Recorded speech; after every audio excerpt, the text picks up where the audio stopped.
Hello, y'all. We are now live with Kendra, and we are talking about movement today, movement for wellness. We know that this is the MCAS group. She is an MCAS patient. She is also very heavily involved in the EDS world. And for those of you who don't know what EDS is, it's Ehlers-Danlos syndrome. But she comes with a slew of professional certifications and really gets us. And we're going to get into some nitty gritty today, and I can't wait. So welcome, Kendra. Thank you for having me. I love these. I love being in different groups. I'm so used to doing my own stuff and broadcasting live on pages associated with webinars. And so it's also awesome to be able to be in a group. I also kind of like the private group situation too. I've done a couple of, I used to teach just 5 minutes classes for, yes, thank you. She, like you, have kids and family, and they can do the. My office is right on the door. It all happens. Oh yeah, sure. It happens. So as she is handling that, if you are watching, I'm sorry, I had somebody come. Give us a shout out and let us know where you are watching from, what you would like to learn about movement. And of course, anything that we say here stays in this group, except Kendra might take a piece of this without your comments or whatnot and use it somewhere else, and we're okay with that. But we don't necessarily want you downloading this and sharing it with other folks, because people are going to be engaging in here, and we want to keep their stuff private. Yeah, I will also say that usually if people are asking questions, I've been pretty good conditioned to not use people's names, because if people want to use the recording or view it, and yeah, on the stream, I don't even know that we get them. Okay. I'm so this tells us Facebook user, so it really helps us, like really anonymous on our end. We can both go into the group and see who's saying stuff and talking to us. But Kendra, give us a little bit more backstory on why movement is important to you, why this subject is important to you, and why it should be important to us. Well, first of all, I appreciate you dealing with, I don't know who just came to my door, and she gave me a number, and I feel like I should know who it was, and I have no clue, and I'm blanking. I didn't have, this was what I had to do it today, so I apologize. Okay. So I'm a mom, and I work from home. I've actually always kind of worked from home. I studied public health in college at University of Maryland. Public health education focus. I did that because I wasn't sure where I was going to go. I wanted to go to medical school, didn't feel I was smart enough, knew I wanted to do something in the medical field. And I was also very much drawn to it because as a kid, I struggled a lot. I was very tired all the time. Like, I never understood those kids that had all this energy. And my father, it'd be very frustrating for my father because he said I slept through Europe, and I was, of course, very clumsy, which my sister, who's a doctor, just reminded me of the other day when my daughter hurt her arm. She goes, well, she's doing a lot better than her mommy. Tell her she's doing a good job. Her mommy used to get hurt all the time. So the thing was that she said, at least we know the reason why behind it. So one good doctor in California knows what the link says. But that was my struggle, is that I didn't, as a kid, I always just struggled. I didn't have the energy that other kids did. I wanted to be coordinated, sports, dancing, whatever. I just couldn't find my niche. And compounded by just not really being very understood by, not that my family was great, but I was, I was not built like them. I had more issues from the get-go, eye issues, hives, just sickly, chronic. I just wasn't necessarily like my siblings. I was also much younger. My mom was an alcoholic when, before I was born, probably while she was pregnant and after, but my parents got divorced right after I separated. So I was kind of an only child, and in this family that if I looked around, not only did I not feel well, but people weren't well. I mean, I grew up with the idea that you kind of, you got older and, you gained weight and you chopped your hair and you were in a lot of pain.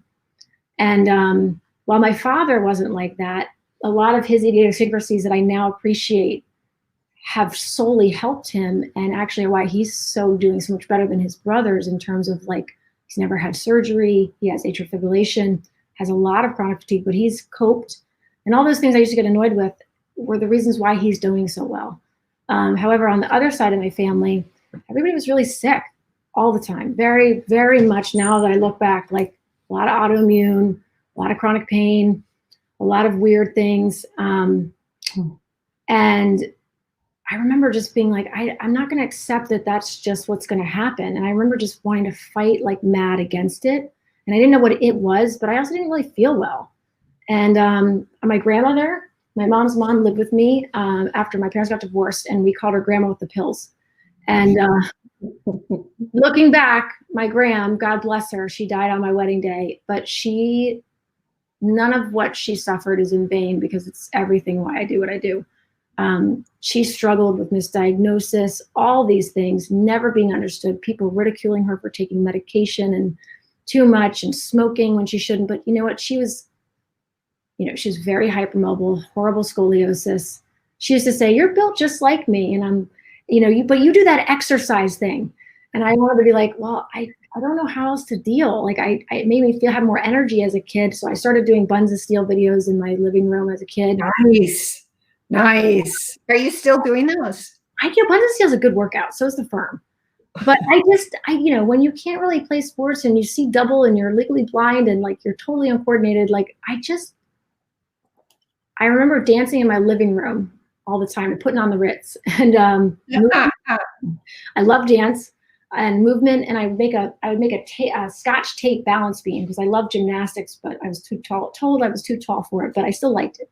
And that's how I would entertain myself. And then I would go like stay at, that second wind that a lot of us get really late at night. Like as a kid, that was me. Like at 7, I would rearrange and completely clean my entire room. And then like, that's what gave me peace and, control. But then I was so horribly fatigued all the time. So Buns of Steel, putting on the Ritz is how movement always made me feel better, but also it gave me energy. Like it helped get oxygen to my brain. And I didn't know at the time what it did. I just knew that was just how I coped. It was similar to like, I clearly had dysgraphia, like some kind of learning disability having to do with writing, also probably related, and really ridiculed, but I found a way to cope. Didn't understand it, but it worked, right? And I found a way to be successful. And so Graham, now I know what Graham suffered with. And my mom, looking back, had it too, just very differently. And as a kid, I was very angry at my mom. I remember being very angry that she didn't care enough about me to take care of herself and want to take better care of herself. I wonder how many of us felt that way. Yeah, and she was very sickly. Both of them have passed, but they are the reasons why I do what I do. And I wanted to, find a way to completely surround myself, my life, to literally move my DNA and fight against whatever it was, but to also make sure that I kind of shaped my life better than what I saw. And it hasn't stopped me from getting diagnosis pathologically, but I just didn't want to accept just what was the genes that we now know what they are in our family. Yeah. I wanted just to equip myself with as much information as possible. And now that's why I studied public health. But then I went to I went into pharmaceutical sales after college because my mom actually got sick. She had breast cancer and couldn't move home. And when you have a public health degree, you can't really support yourself. So I went and worked for Johnson, and I sold birth control, and found out a lot of information then, was diagnosed with Hashimoto's and interstitial cystitis and chronic pelvic pain before I even knew I had ADS at like 21, all because of that job and who I worked with. But that laid the foundation of kind of trying to put the pieces together of kind of what's going on. That was pretty much it. And then diagnosed with ADS after I had my first son. And I've been slowly doing more and more ever since, but always very passionate about movement and wellness. And now we have a lot more research to kind of understand why that's important, but how we all do it is different and people need help.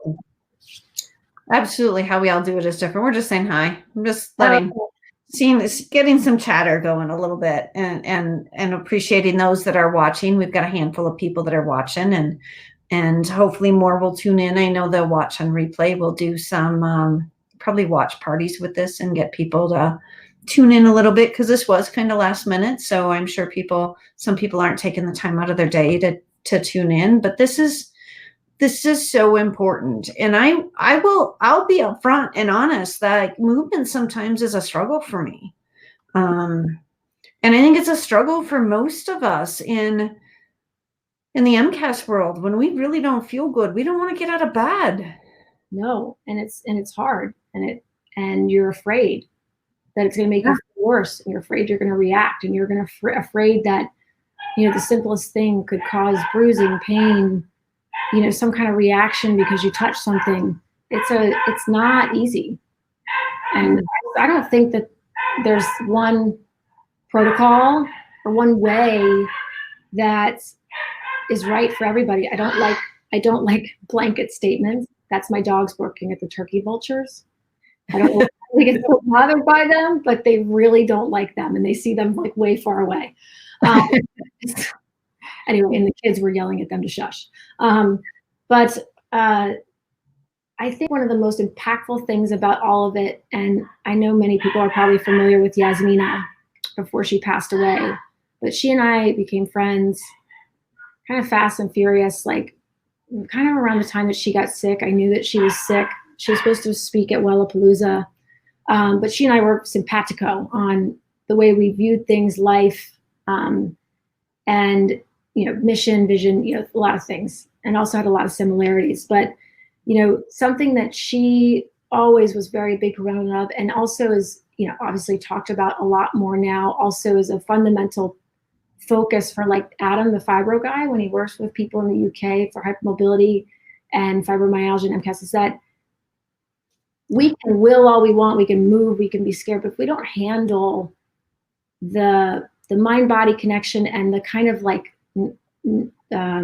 lack of a better word, our story, our movement story, our fear response, that's very protective for us because it's been formed for a reason, for whatever it is, trauma, you know, pain, like that is ingrained in us. And until we kind of redo that story and reteach our neurological system, you know, we can learn the best lunges or learn how to get a bed out and try all we want. But if we don't relearn those stories physically so that the mind and body respond appropriately and aren't always just fearful, then it puts more security and strength back in our bodies, that we feel better.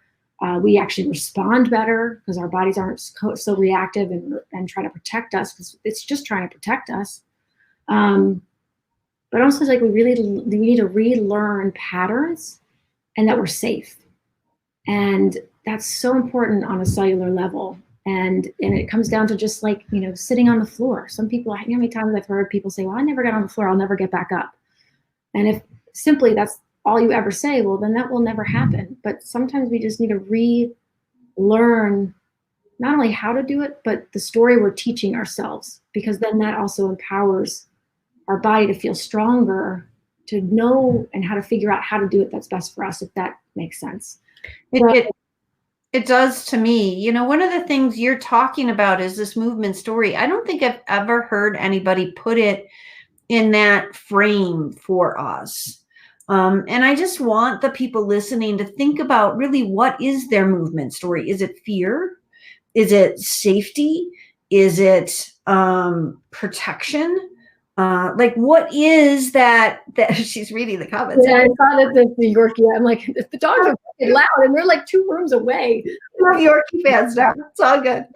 So, like, when you talk about like what is our movement story, is it like that we're a dancer versus a runner, or is it? No, what does it mean? I see it very simply, and it's very interesting because it's not just about movement. It also has a lot to do with MCAS. And while I try to be very guarded in terms of like making sure that the words I use and how I verbalize things is thoughtful, because the last thing that I ever want anybody to ever think is that I'm insinuating that, like, you know, it's in your head, you can just think out of it, it's all mindfulness and meditation. Like, that's not really what I'm talking about. No. I'm talking about the actual physical learned response that our bodies have rightly done to protect us for whatever it is.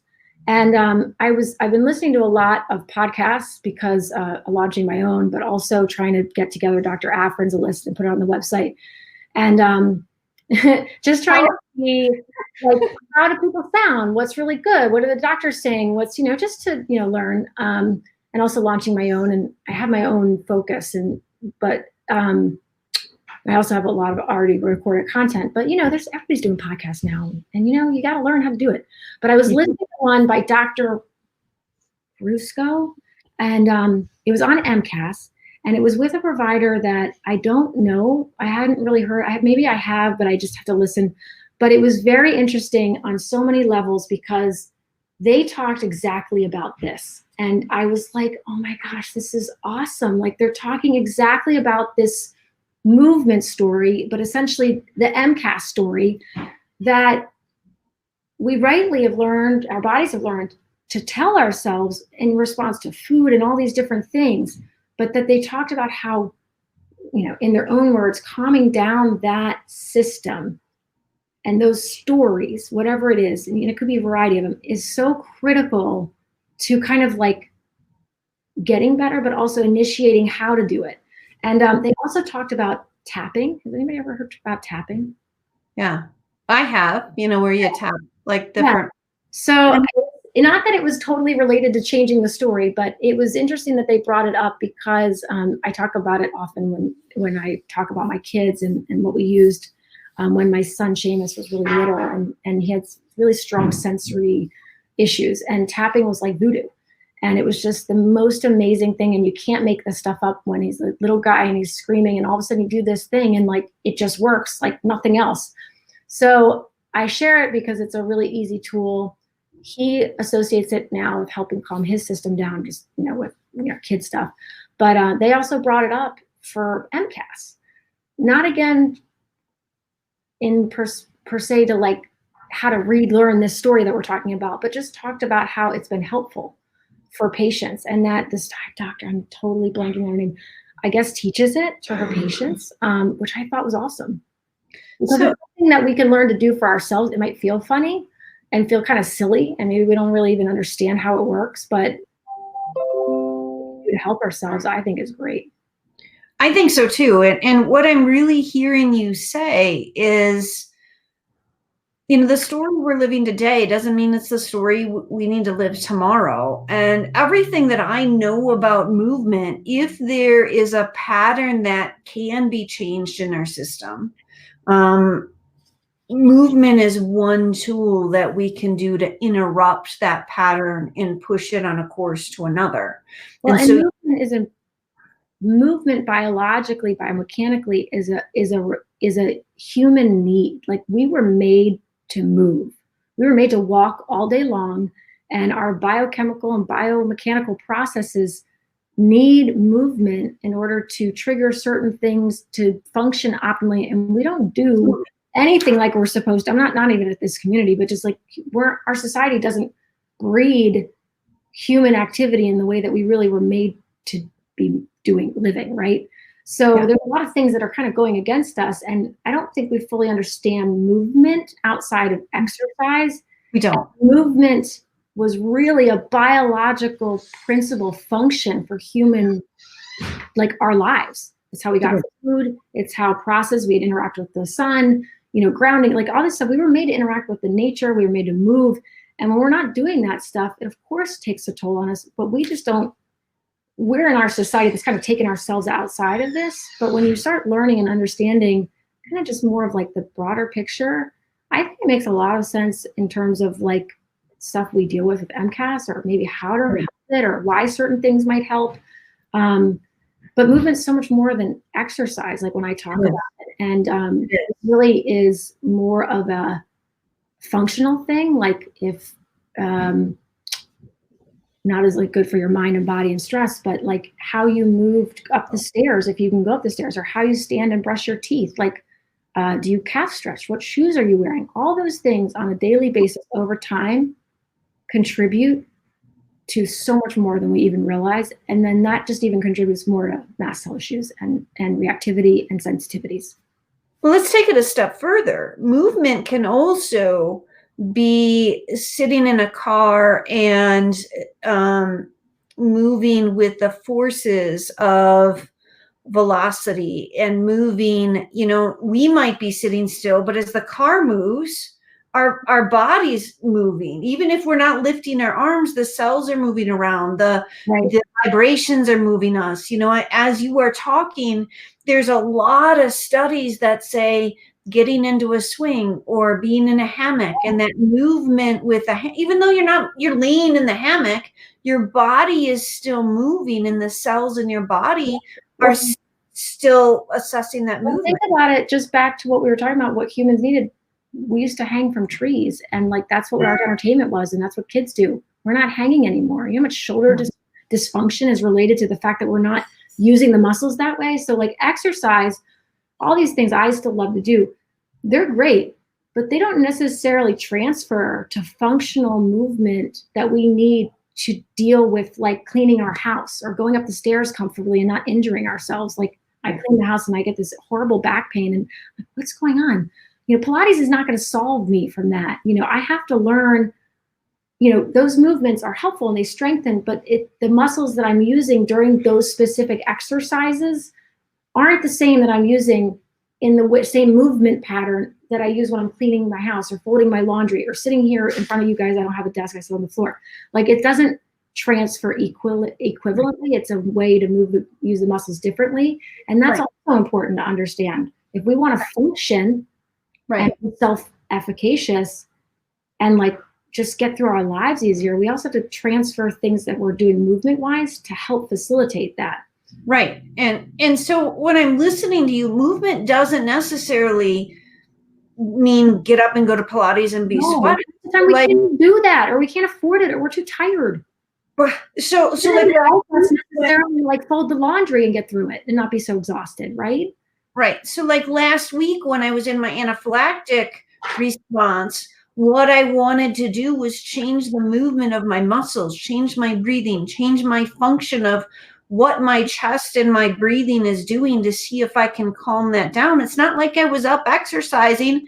I was moving parts of my body differently to ideally change the outcome.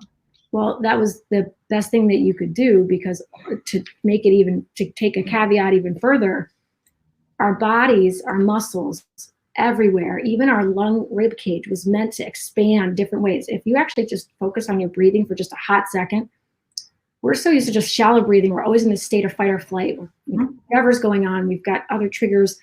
We're we don't even breathe fully the way that we need to. And what that means on a movement level is that we're not moving the muscles on a cellular level in the middle of our rib cage, that these all need movement just like everything else. And they need to be strengthened, and you need to be able to take a breath out this way and this way. And most of us, we're just so busy in our lives. We just do this shallow breathing from the front, but we're not really getting our breath deep here. If you ever lay on the floor, if you can, put your hands above like a T and just really took a deep breath. I wouldn't suggest just go doing it, but it's been one of the best ways I've found to help with thoracic back pain, because when I take that deep breath in that certain way, and I really expand my rib cage in all the ways that it needs to, it flexes and moves the muscles that are just so hard to get right here. And it just, a lot of times tension means that it needs movement on a cellular level. It doesn't mean bad. It doesn't mean not do it. It means, hey, I need some attention here. Right. It doesn't have to be intense or a hard cardio exercise. It could be just rolling on a soft foam roller or doing what you were doing. And we need different types of movement and loads too. We weren't made to do just one type of movement all day long. We were meant to do variety of things, and our muscles need that, as do our tissues. It's also tissue strength too, not just muscles. Yeah. We might have dysfunctional tissues in some ways, but arguably this is important to help them. It's just, how do you do it? Absolutely. So we have a caregiver that's on here, and these exercises work well for them too, because they're carrying the stress load. They're doing all of that. And so to breathe in to those parts of the chest and lets you have a minute of recovery is important, whether you're at the doctor's office or, whether somebody's having a reaction or you've just had a really long day. Those bits of self-care with movement are so important. Oh, it's so important. And like, even if you just, I'm just trying to give a couple examples that I think are so important to associate with. As you're able to move more all day long, but it's not so much about exercise. It could be just calf stretching. It could be that you roll your feet on a trigger point ball and you try to go a little bit more barefoot at home, because when we're always in shoes and with orthotics, what happens? They might help support us, but then we lose all the muscle on the fat pads on the bottom of our feet. And you could end up being like me, and I couldn't even stand in the shower, and I had to take 4 years to rebuild my feet. I hated being barefoot, but now I appreciate it. But I couldn't even balance. Calf stretching is huge. Do you know what so most of us have short calves, right? Yep. Because we have these shoes that we don't even realize have these, I'm glad you're talking about this. Talk about this. How does a tennis shoe change our ability to move? Okay, so let me tell you. So here's my tennis shoe, and here's my Nike Free Knits. I like the most flat or flexible shoe possible. Your shoes should be able to bend. They're all dirty on the bottom. Yeah, I know. Sorry, I walk every day, and and walking is awesome. Walking is the best thing you can do. Yeah. However you can do it. But anyway, even just a little bit of a platform, and we've got these platform shoes, not even high heels, that will change your biomechanical access in the way that your body is responding to movement by 30%. So even just men's shoes, just a little bit, still throw off your body, and however you biomechanically, and of course you'll adjust, but not always adjustment and adaptation is a great thing. But it essentially, slowly, indirectly over time, it's like you're falling forward constantly. So what happens with that? And then imagine wedges and high heel shoes. You start using your quads to walk, and what are you not using? Your glutes. And your quads, for those that might be watching this, that English is their second language. So your quads are here, and your glutes and your hamstrings are here. Well, that's what was supposed to support us standing and walking. Yeah, the rear end, up there, yeah, absolutely. So if we're always falling forward, we're now bracing our quads, our pelvis is tucked, we're going like this in our back, and we're not using our glutes and our hamstrings. And then, of course, we're sitting more and more. So then over time, guess what we lose? The most important muscles that almost stabilize our entire body. Our glutes, our hamstrings, our hips, and then, of course, our feet are the ones that hold us. And our calves are short. So if the calves are shortened over time because they adjust to the fact that they've always got this heel. Yeah. If your calf can't, I'm not even talking stretching. I'm just talking about being comfortable like this. Yeah. If your calf can't go for the full range of motion of just the extension that it's supposed to do, like that. If the calf can't let you squat like that. Look at this. So how many of us can't squat on the ground, hypermobility aside, because it's uncomfortable? Right. So they can't they're meant to be able to put our feet to dorsiflex like that. Yeah. If your calves are short, you can't, so we both are like this. And you end up then changing all the muscles and how your joints are using to support you doing a squat, which then changes the biomechanics and also what do they call it? The neurological feedback that your body is sending when you're doing that movement, right? Again, goes to the movement story. So not only are you changing biomechanically how your muscles are supposed to support you and do in normal movements, because people used to sit like this all the time, right? They didn't sit in chairs. So in many countries, and several of them might be watching us, they're still doing that. But many Americans and Western cultures are not doing that. That's right. So me sitting on the ground, as I am right now, I'm still using more muscle to support me to get to the ground and support my body upright on the ground than I would in a chair. And I'm sitting in a chair right now, and I can tell you I'm using a whole different set of muscles. Yep. So it's not that bad, that these things are bad. It's just these little things. When I'm talking about movement, it's not just about exercise. It's about what we can do and change throughout our daily life that helps us function better, which then, if we function better, then we can go do the other things and take the exercise class or do more PT. But there are things that we've been trained or told that are helpful that might really be hurting us, or we've been kind of conditioned to say, I need to sit in a chair, I need to get the big couch with all this comfy. Well, you know what? More effort or less effort, easier, faster, more efficient physically takes all that movement out of our daily lives. Yeah. And that doesn't help any of us. We're taking like all the little movement. So absolutely. And, as you're talking about this, all I'm thinking about is our mast cells. Dr. Maitland says they're a little crazy. They're a little bored. They're a little. She has the best quote, by the way. I love her quote. She has the best quote. I actually put it on the mast cell brochure I'm designing. Yeah, she's brilliant with being able to put things in layman's terms. But, I think about how much our world has changed. And one of the ways that you are talking about is even the way we move has changed. And so our mast cells have been around for forever. And now we're changing the signals that are coming to them. No wonder they're confused. Yeah, so they're bombarded with all this stuff that they don't recognize, and they're not really, by God or evolution, we're supposed to deal with. And they're also not getting the nutrients, the nutrition on a movement cellular level that they need to function optimally.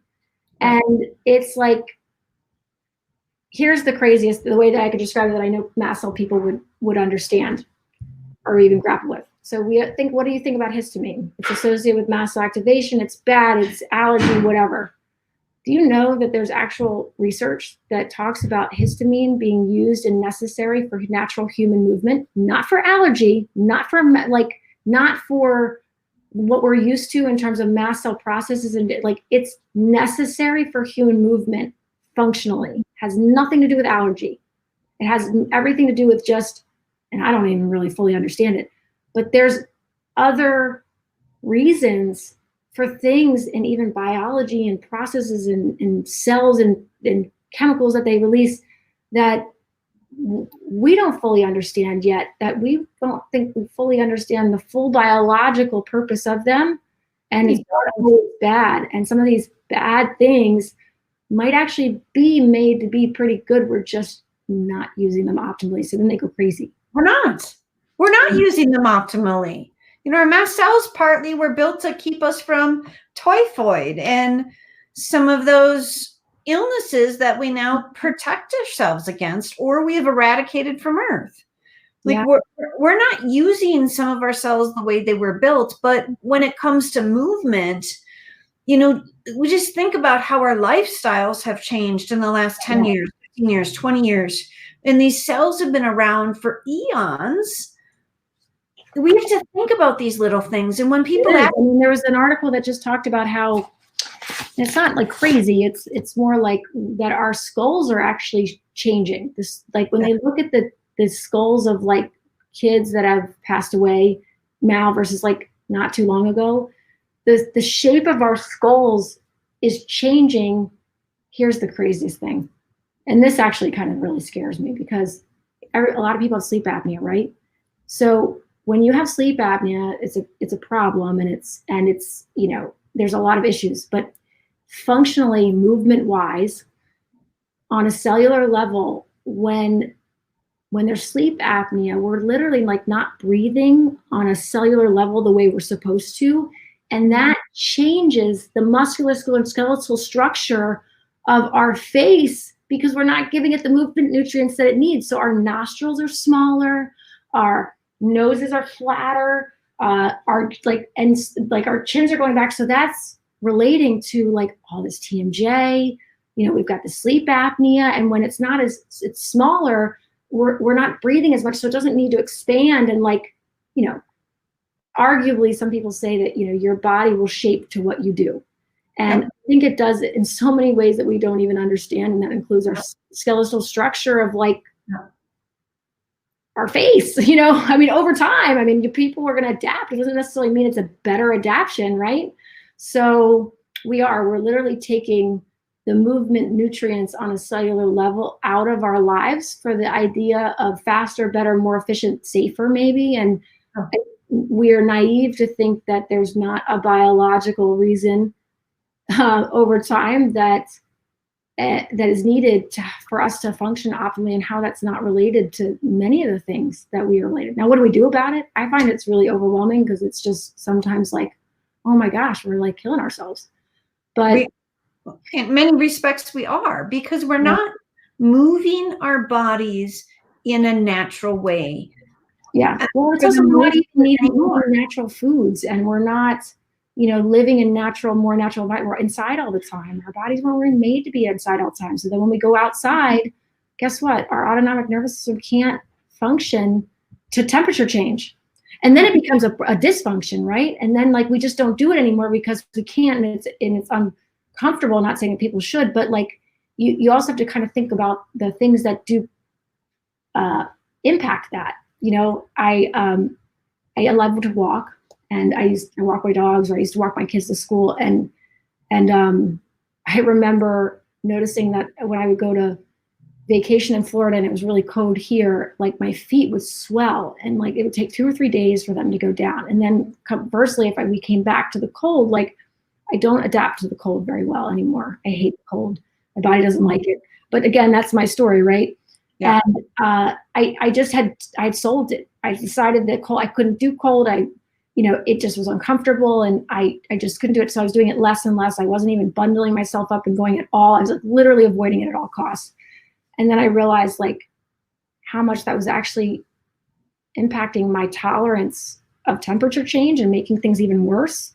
And also like my ability to just go outside and play with my kids in the snow or walk my dogs. I was literally avoiding it. And while I was doing stuff inside, it's still not the same. You know, our bodies need things. Dr. Maitland's, I will read it to you. It's on the brochure. She said, it's my favorite quote. She said, we changed our living environment. If it was cold, you put on a sweater. You didn't turn up the heat to 72. The foods that we eat are no longer locally coursed. So mast cells, that's the mast cells that are used to a certain type of microenvironment is just completely confused and now completely overreactive. That's her quote. It's on mastcellaware.com. Dr. Theo's site. I love this quote. I think to me it describes so many things. It does. And this is why, you know, when people ask me, what am I doing to combat MCAS for myself? And I'm like, a million things. Yeah. A million things. I am breathing, trying to do differently. I'm trying to do more squatting during the day because I don't know that I squat enough. Like, right.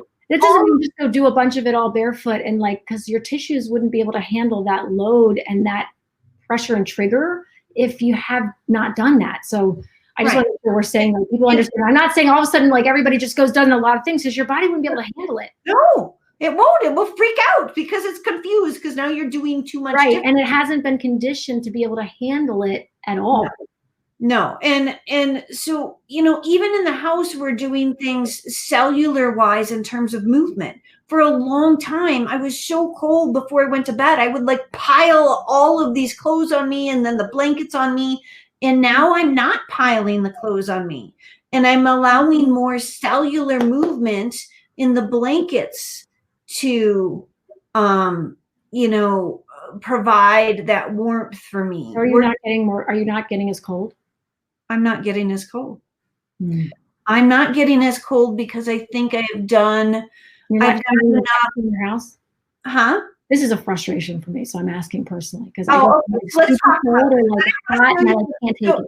So if you would have asked me a year and a half ago, like I would have freaked out if my husband turned the thermometer from 71 to 70, because it would have been fine at 71 and it would have freaked out at 70. But then hotter than hell at 72. right? Right. Or don't let the heat come on at 71 to like keep like whatever. So I thought I've got to find a way to challenge my body in different ways so that I can help regulate my temperature better. I don't know if it's possible. So I started. And there are, I mean, it doesn't take away from like, the conditions that we have either been diagnosed with or that are really pathological that have happened. I mean, we have them. It doesn't take it away, but it doesn't mean that we can't try to improve our body a little bit. So I do all of these little things to challenge my body. I will sleep in clothes at different layers. Sometimes it's fully naked and sometimes it's lots of layers. You get like really hot though and sweat. Oh my God. I get like so cold and then like I get so the hot at sleeping is such a problem for me. My body is like a furnace. So it's so frustrating. I do these little challenges in the shower or in the bathtub. I might be in the bathtub at the right temperature and then I'll change the temperature for a minute. I'll put in a little cold water. I've read a lot about that. I have to tell you, I haven't tried that yet. I am too chicken. Like somebody just mentioned that they get in a hot shower to get warm. And when I am so cold to the bone, like that's all I can do to get warmed up. And then I'll get out of the shower and I'm so susceptible to getting cold, but then I get really hot too and I can't breathe and I got to like open the door and have this like thing. And I was telling you, I was at my wellness conference last week and this is how it goes. The women's restroom is against the outer wall. Oh. And I don't think the heat was on in the restroom. So it was easily 15 degrees colder than oh my God. Right? And all the women kept coming in and complaining about it. And I'm the only one that said, I'm just fine with it because this gives they were complaining it was cold? Yeah, it was too, well, the seats were cold. It was really, I mean, it was. The whole conference was outside. The bathroom. Huh? Just the bathroom. The conference room itself, they were heating 72, but the bathroom was probably 60. So it was probably like a 12-degree difference. And then the toilet seats were colder. And so all the women were complaining of like, why is it in the outside wall? Why isn't there more heat in here? Like, and I was like the only one that was like, let it be colder because it's going to challenge my body for this second. In terms of managing that temperature, like when you get sitting on the toilet, another thing you can change in terms of movement, not those TMI, getting one of those squatty potties where it changes the axis of like when you're sitting. You're not sitting, you're using more squatty muscles, but that actually helps biomechanically. You might not want to take it to a conference though. You might not want to. Right. You can leave it in your bathroom, but those are little things you can do. There are certainly little things I can do. Like I don't know if that would help me. I gotta be honest. I don't know, but it makes you use more muscles when at least you're sitting. Yeah. Like when I get in my car, I know that if my hands get cold, the rest of me get cold. And so I put on the steering wheel heater. I don't wear my gloves anymore. I put on my steering wheel heater, and I might wait 3, 5, 10 minutes to turn on the heat in my car. I stopped at the grocery store. I didn't run in right away. I stayed in my car, did some things, exposed myself to the cold, challenged my body a little bit before I went inside. You're braver than me on that thing. I haven't been able to ditch into the exposing to cold. I know that I've read a lot about it. I know people doing it. They used to do it in some, I don't know what culture. It was like a Brazilian, there's like a thing. It's like you go to the spa or the hot springs, you go to hot springs in the cold, and there's a lot of biology and information that kind of supports why they did that and why that was important. And now people are doing it. I gotta be honest, I don't know. Yeah. So I'm looking at all of these little ways I can challenge my body to challenge those mast cells to perform better. So now in my house, my heat can stay at 63 or 64 during the day, and I don't even think about it. I don't even cold, and you're in Denver. I don't even think about it. Well, growing up, my father never barely turned on the heat, and it was like just frigid. I never conditioned to that. Yeah, I never conditioned to like. I don't want anybody to be listening to this thinking, well, if Virginia can do it, I can do it. So you're just doing little things like that you can when you can that kind of make a difference in terms of your body being able to just deal and cope and process with life and function better. That's Right. really So I started with, if I was going to bed in heavy sweats and a heavy sweatshirt, now I'm going to go to bed in a long sleeve shirt and the sweatpants and the socks and I'm see if just fascinated that you didn't get super hot and like had to ditch all of them. Like I could never imagine that.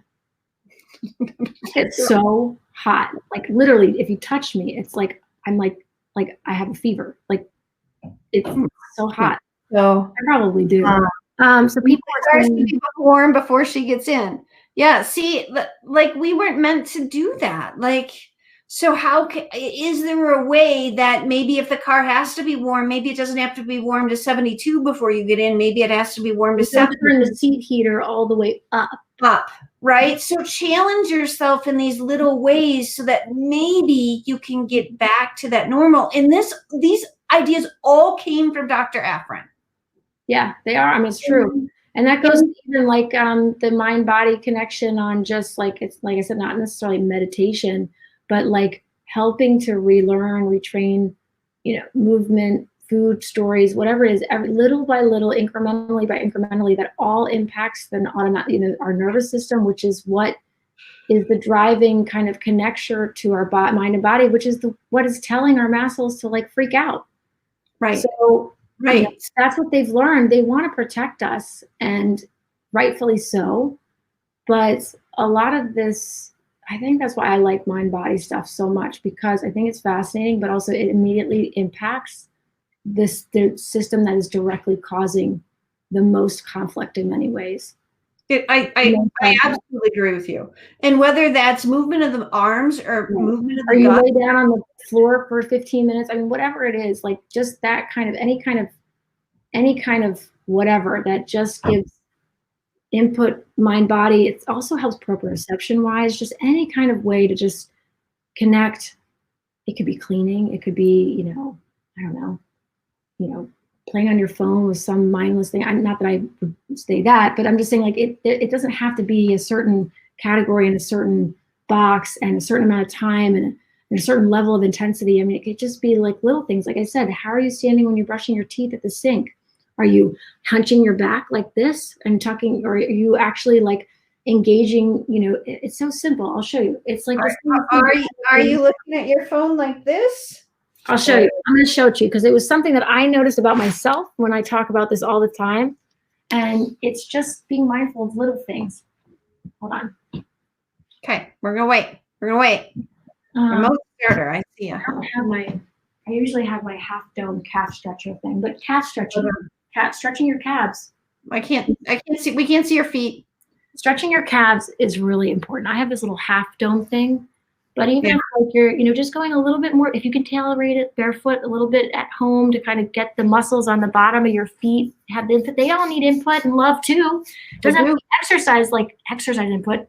It could just be pressure. Pressure is movement on a cellular level too. That's why that whole trigger point myofascial release is such a big thing right now, because it's still input and pressure and load essentially on a cellular level, but it's not too much that it stresses the symptom. It actually gives kind of what we need that we're probably not giving. And one of the things I'm actively doing as you're up there, I am having issues with my left leg and my left foot. Like that's from car accident and who knows what else. And, I can't get into the pool. I can't do some of that because of the chemicals. And I suggested to my doctor, I said, well, I can get into the tub. And he's like, absolutely, because the water changes the cellular movement then in that foot, and what you can, and the mechanics of how to move that foot in the water changes completely because of the gravity in the water. Yeah, it's true. And you also have to think about the mind-body connection in movement in water in different environments.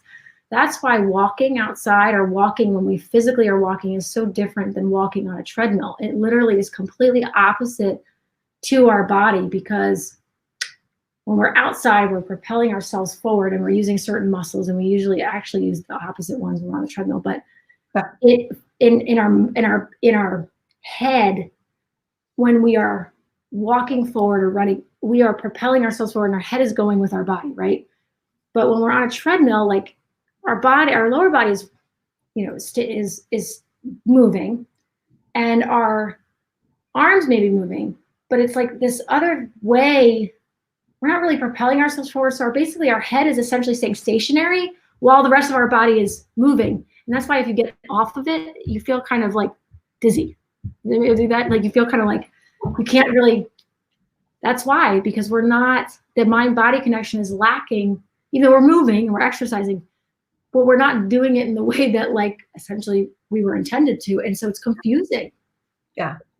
So anyway, so these things like this is actually a hand therapy thing, but some people can't handle, rolling their feet on a trigger point ball. They need something really soft because it's just it can be pretty intense. So if we don't have a ball, we can roll up socks, right? Yeah. So I'll show you that first, and I'll show you what you can do because I have to adapt. Sock. This is what this is. This is a sock. Nicole will be ecstatic because I have her yoga socks in front of me. Yeah. Also you can get yoga socks. They're called yoga toes. They kind of separate. Here, I'm gonna show you this. So this is, yes, she knows. I just got the X box. Doesn't want to be outside anymore request. So see how I'm rolling my feet? Just even doing this a little bit, like at the end of the day, like this is still movement. This still is pressure and health and good for your tissues and your muscles that are basically supporting your whole body, right? Well, the other thing, hard, do it soft. You roll up sometimes you can't even move it. So you can just take a sock and just, you're basically you're still giving pressure in a different way to the feet. Here's another thing. We weren't made to also be on all these hardwood floors or concrete, right? I mean, so the environment that we were supposed to walk barefoot in was actually softer, right? And varied. So, a lot of people risk and get hurt if they like, okay, I'm going to go barefoot. I'm going to be more barefoot. Well, if you've got hardwood floors like I do all over, well, you can walk for a couple hours on hardwood floors. You're going to be in a lot of pain because our tissues, that's a lot to adapt to and be able to support.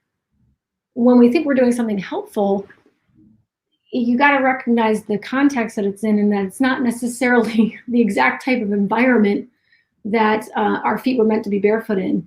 And that's just still too much. You got to go really, really slow and do these little things and vary terrain under the bottoms of your feet is so great. That's why like walking on the beach in sand feels so good. Like our muscles want that. And when we're wearing all these shoes that have all these things and there are all these things, we lose all that movement. We have the ability to do sand in our house too. I mean, you can go. Yeah, you can get pebbles. You can get rocks to just kind of step on and just to kind of give imprint. I taught a restorative exercise yoga class, and I had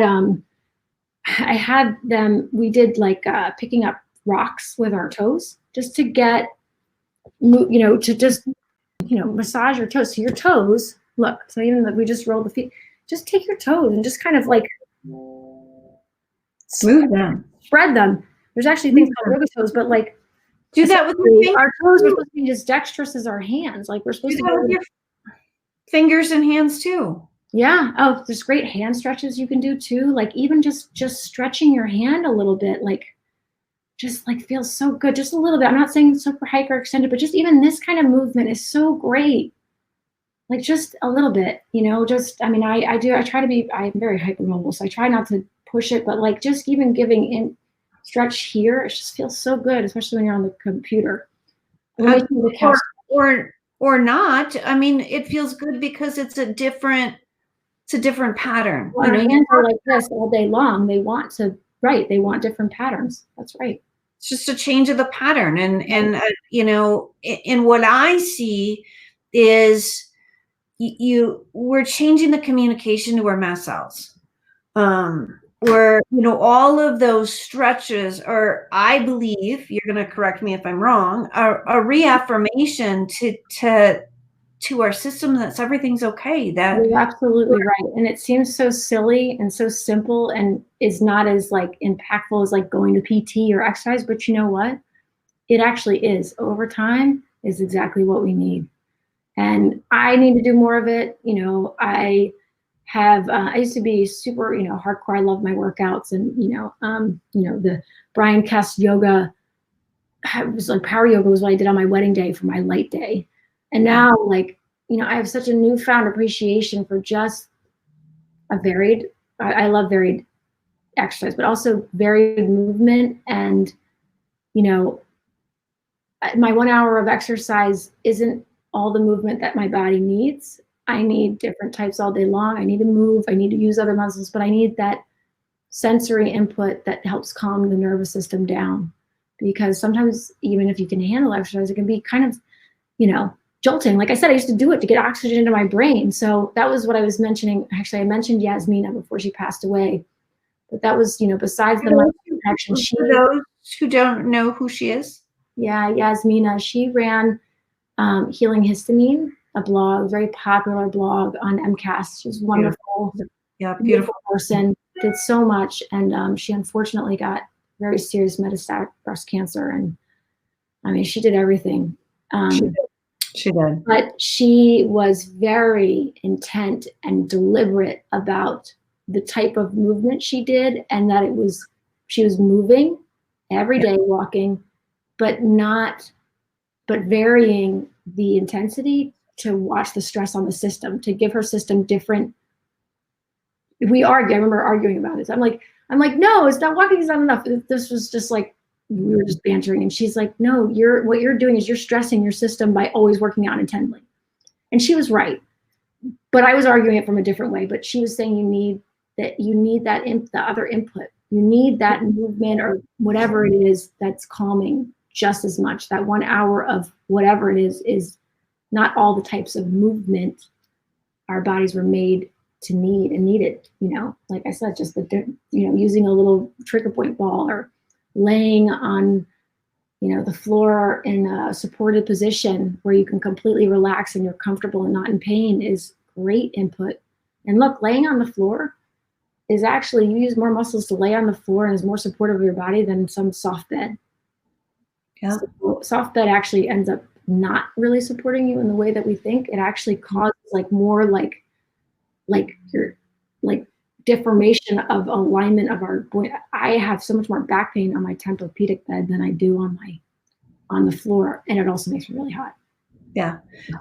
As I'm listening to you talk about, these things that we can have in our life to help us move, these balls, these things for sensory perception, I'm beginning to think maybe all of us with MCAS should have a corner of play. Yeah, or a corner of sensory input relaxation to just, and here's what it is, it's self-care. Right. It's self-care for the body and the tissues that have helped us work all day long or care for our kids or, like I said, a lot of times just because you feel pain somewhere where you may have rolled a trigger point ball doesn't necessarily mean don't do it. And of course you don't want to be discomfort, but a lot of times that's our body talking to us. I mean, if we didn't have pain, we would die. So pain isn't always bad. It's horrible and I don't like it. And there's different times, but sometimes it's feedback and it means pay attention, slow down, give me some input, stretch me, whatever. So I'm beginning to think we should all have this sensory exercise relaxation corner. In my head, I'm thinking it's all of these foam rollers and these beautiful balls and, all of these. You can have that too. I mean, I do, but I always welcome giving it out to anybody that wants to try. That's all we have. That's what we've helped our kids learn how to handle pain. But if you don't have it, you don't use it, you don't know. But we have a variety of things. We have the TENS units, we've got the foam rollers, the things, I've got the balls, in it. But sometimes some of those things can be pretty intense, and it doesn't have to be intense to be effective. Sometimes actually less intensity in terms of rolling on something is actually better for your tissues and the nervous system, because the point isn't to stress more, right? The point is to be comfortable and to help relax and also give the input and movement that it needs.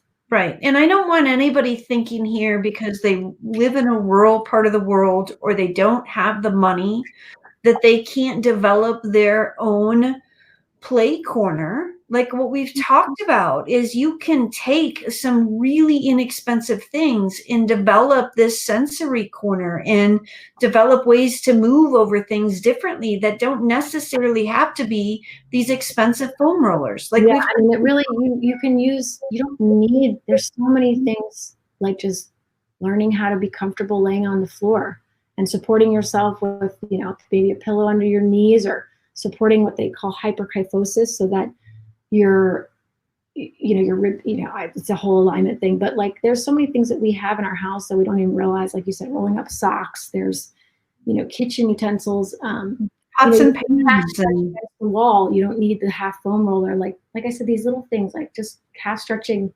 taking off your shoes, you know, calf stretching a couple times a day. You know, so many different, at least in my house, we have so many different surfaces, hard surfaces and be soft. mindful of, like, if you're going to be barefoot, like if you're having pain, how much of the time that you're barefoot is on these really super hard surfaces. Yeah.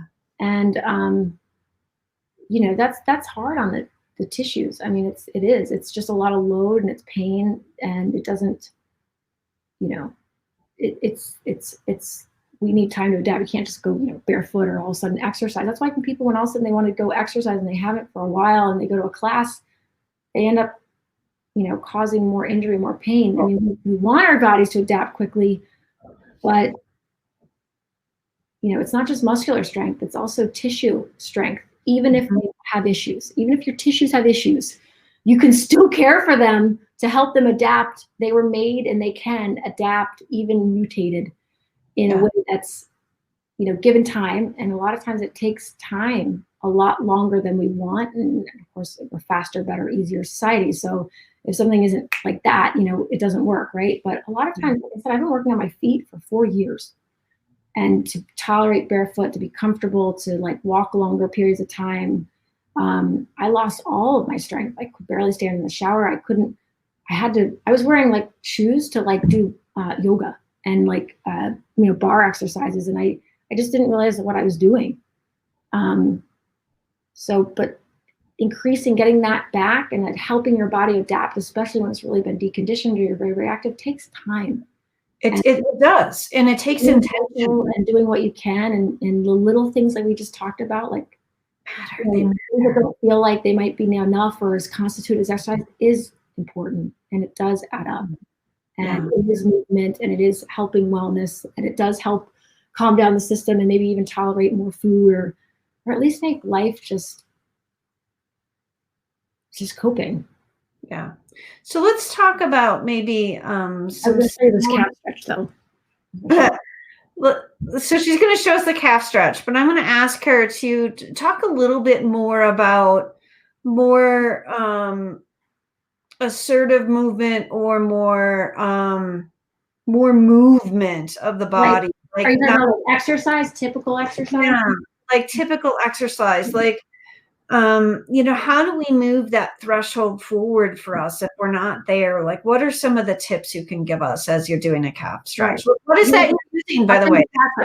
Well, first is doing things like this. It helps facilitate tissue tolerance, adaptation, ability to handle loads that we might be doing in those classes. Because if you haven't slowly helped your tissues adapt to like the force from running or walking more, you know, by taking care of them at home, by doing things like this, guess what's going to happen? It's slow. It's not always just one exercise. It's also the little things you do all day long to help facilitate and help your body handle. Again, it's not just muscle strength. It's the tissues adapt to the loads that we either use or don't use. They help stabilize our body. And if they don't have to handle loads, pressures, physical forces, then, you know, when we do that, and even though we're trying to build muscle strength, the muscles might get stronger, but if the tissues don't have time to adapt, that's where like the ligament injuries come into play,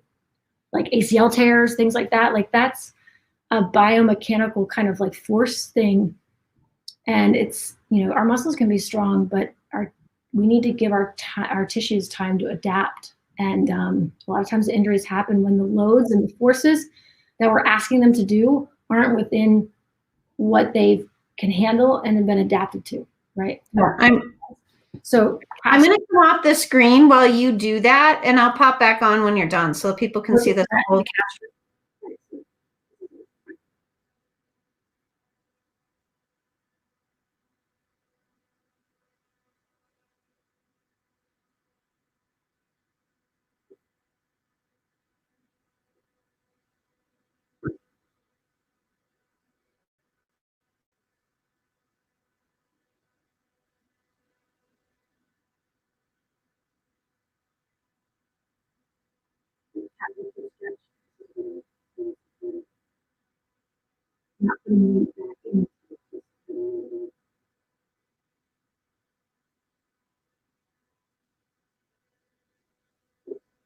All right, Virginia, you there? Yep, I'm totally here watching you. So, the other thing I was going to show you guys that's just simple is the stupid, like if you're sitting at the brushing your teeth. Yeah. And how you're formed, and that you can also make it a really good stretch that helps the back. So I'll show you. So let me come off screen for that. Okay. So that is it. You're brushing your teeth.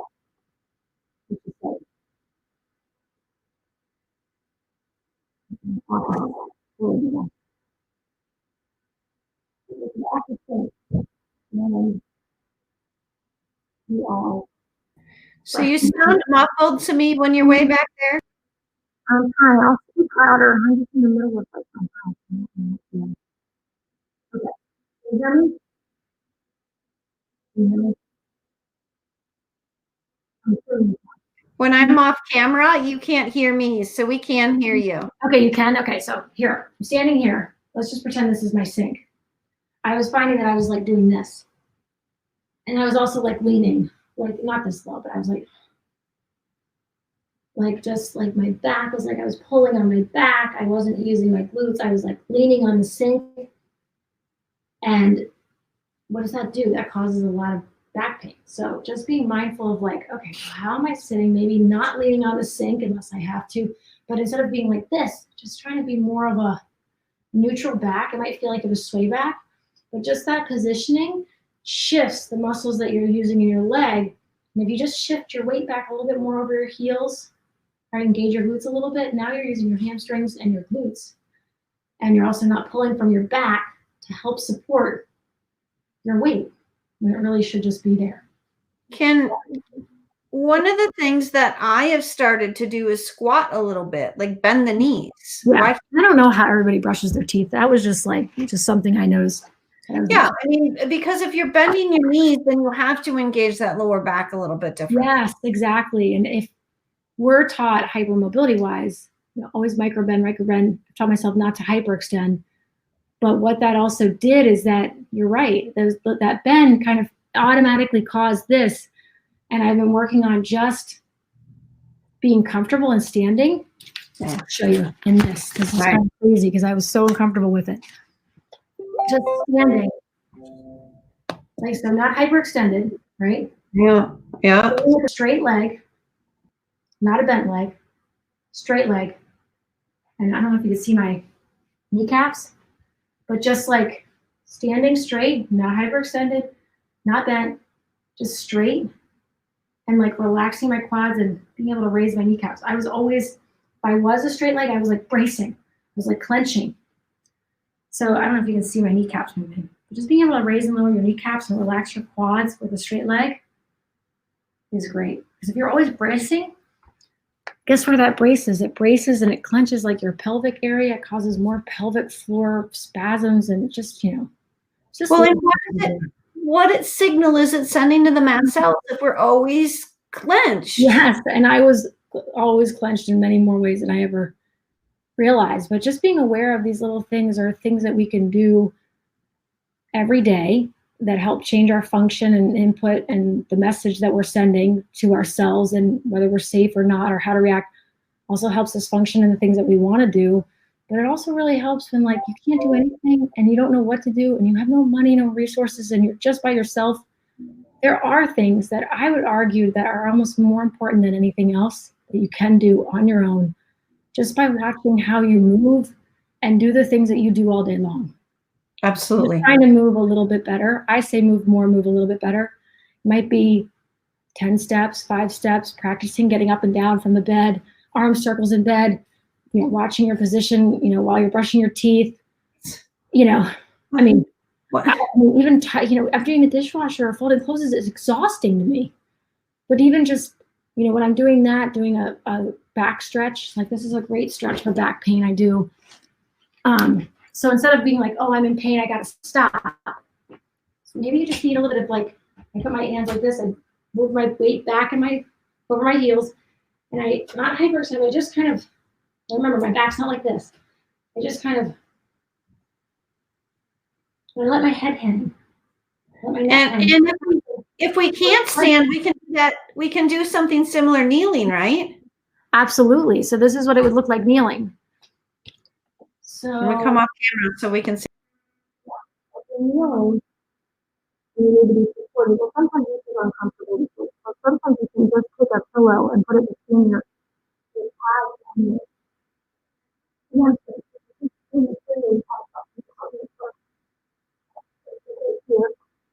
and you can put your toes, I like my toes under, that's the good toes. But if you're leaning against a chair, just go through for comfortable. It's going to be uncomfortable on the knees. You don't want to be squashing your heels in this. If you feel comfortable, just kneel and you go up a little bit. But then you can bend over, and you can see that your head going with the phone. When you look at this just the last year, there's a lot of input from the top of your head down your tailbone. And there's a lot of different muscles that are always tight.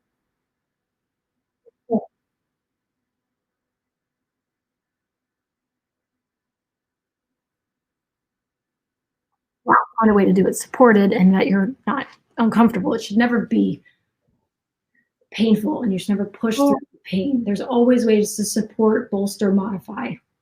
Well, and not do it as deep. Right. And you don't have to do it as deep. And the point is to not go so deep that you feel it. Sometimes it's actually about backing off and not always going for the intense feel. Like many of us, I have trying to learn how to do that too. It's hard. Yeah. So less sometimes and bolstering and meeting your body where it is. I could talk to you all day about these movements. I know you could talk about it all day. I'm so appreciative of these tips that you've given us. I hope our peeps, our people, our group, our masters. Somebody's like remote starter of the car. I hear you. The remote starter for the car to warm up the car. Yes, exactly. So fine, remote when you go to the car, but maybe take 2 extra breaths before you get there. Challenge your body just that nanosecond longer or 2 nanoseconds longer before you get to the car.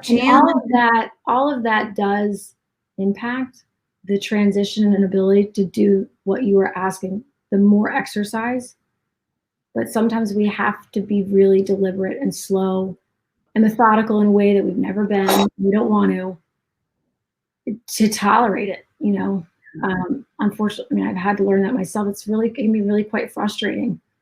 But all those little things help be able to do exactly what you were doing and transition to be able to handle more. Right. Or at least train effectively and responsibly versus getting injured. That's actually the biggest thing, is that all that really helps transition and your body handle it, but also prevent injury and reactions too. Right. More reactions. In all of this idea of these micro efforts to what I in my head always think about is this threshold. If normal threshold is here, and over time we just bring in that threshold, and now our new threshold is here. And then tomorrow it might be here. Whatever I can do to keep this threshold up is what I'm going to do. Whatever anything I can do to keep this threshold up, because you see it all the time, even with healthy people. I can be a marathon runner and I can take a month off. I'm not going to run the same way I used to. I brought in that threshold.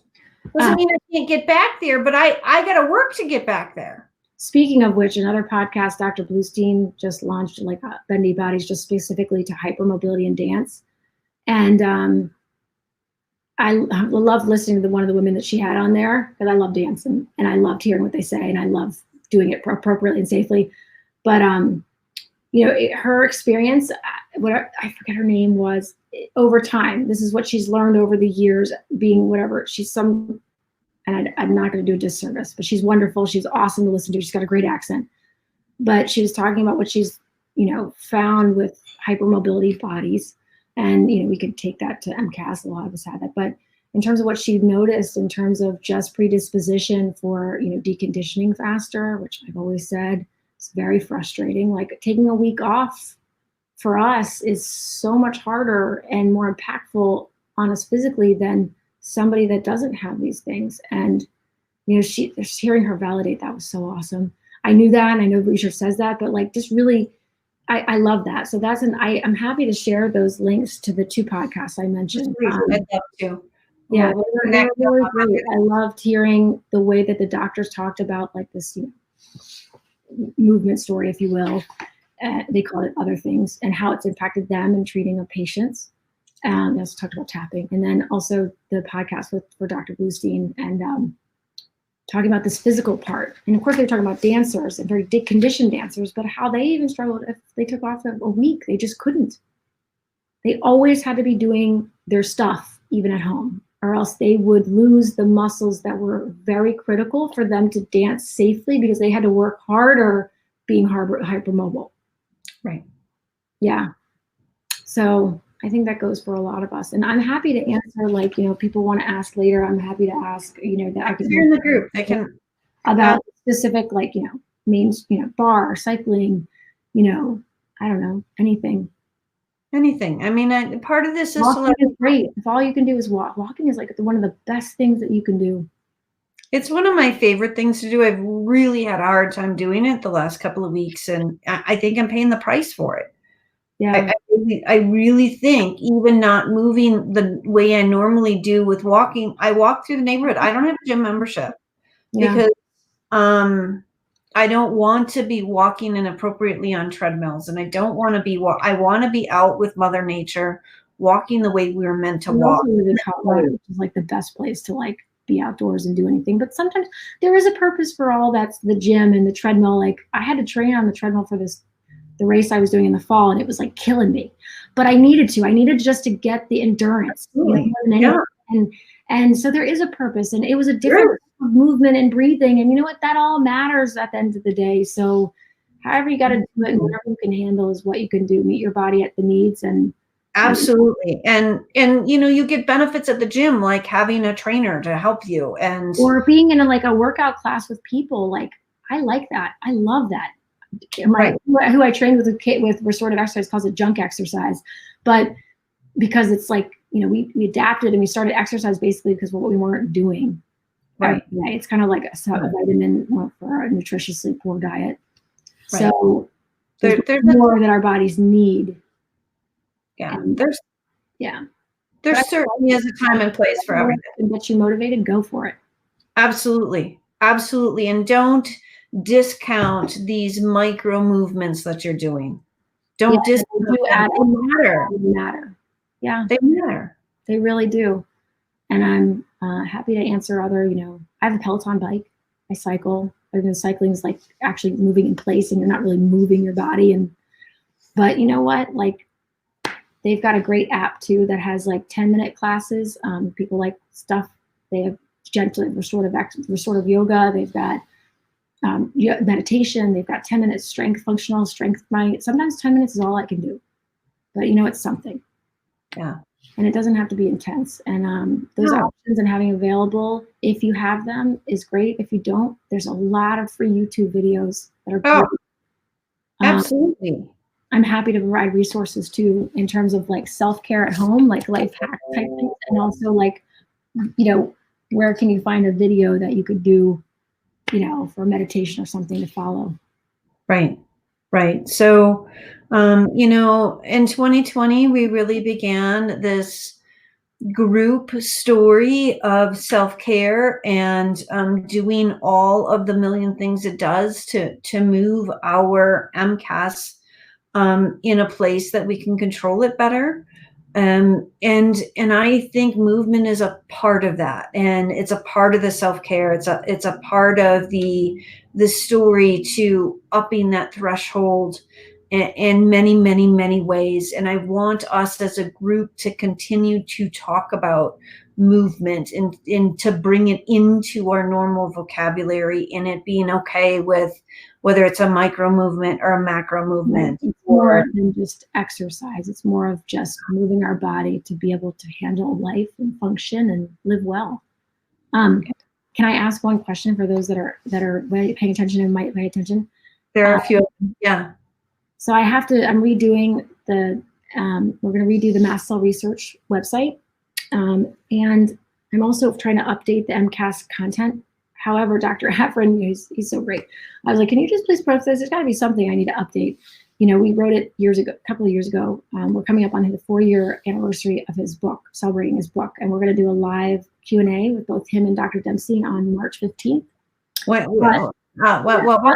haven't publicly posted that yet because I just confirmed with both of them, but it's March 15th. It's a Sunday. We're going to do it in the evening. Is the 4-year anniversary of us publishing his book.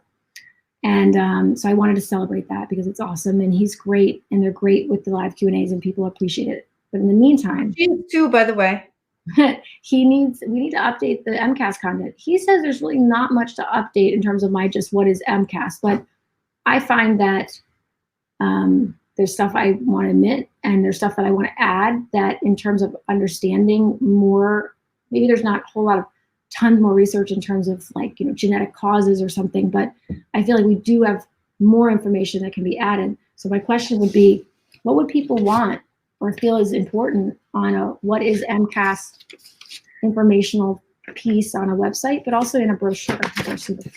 So there are two things that they it's just MCAS. I'm focused on MCAS. I'm not talking about psychosis or mental disorders. I'm just talking about MCAS. There are two things that they ask for a lot. One is there a handout I can give to my family members that they would understand? Like a brochure handout, or is it infographic? I don't think it matters to us. Okay. We just don't feel like there's something for our workplace or our family members that we can give them. Like a brochure that just explains it. Okay. Yeah, just a little something. The other thing that we would like Foundation also has great brochures that they've designed, by the way. Yes. Super Foundation. Oh my God, this brochure is amazing too. Now it's Tammy's a part of our group, and maybe we start connecting to her resources on that. Now I don't know how much she's gonna have it at NIH Day, so I think I'm okay. Tammy, I'm sorry. She's in the group. We'll ask her. Sorry, Tammy, I love it. It's so great, and I think it's so awesome and beautifully done and perfect. I don't think that she's posted or published it. She has it she's going to be at NIH Rare Disease Day, but it's an amazing brochure. It is focused on mast activation disease, and I was purposely focusing on MCAS solely on this brochure. So the other piece that they ask for a lot is, what can I give to my doctor who doesn't know anything? And I take it a step further. What can we have in our ER bag that we can hand to the nurse or the doctor at the ER? That's quick. I think the ER stuff that's incredibly important to me. That's been on my long-term goal, to not just put a brochure together, but actually a resource packet. I have we have a friend that's an ER doctor. My sister's in urgent care. We have my brother-in-law he does training for EMTs. Mm-hmm. And he knew about MCAS. I mean, he does trainings. I'm working with people that are right in the middle of it, that maybe aren't necessarily involved in our community, but do see it, I think is really important. And that maybe we can just leave with them. We don't have to take with us. Yeah, or just carry something you carry with you at the hospital. I mean, correct. It's in our ER kit. We take it with us. So I have a couple of things, but it feels not official. it's like, I have something to show you guys. I don't know if you know this around that actually might help suffice in the meantime for something for the ER. Hold on, stay right there. I'm listening. So I know those are two that are asked a lot. The other thing that's asked a lot is ways to cope better. As I talked about, it's from Dr. Afrin that he talks about this threshold coming down and all the things we can do to push that threshold back up. What are they? Yeah. Right at the moment, I mean, if you're looking at coming out in the next couple of weeks, it's what we're doing with these H1, H2 meds. They keep getting pulled from. So what you're doing with the meds? Yeah, so like Zantac was pulled. What are you doing?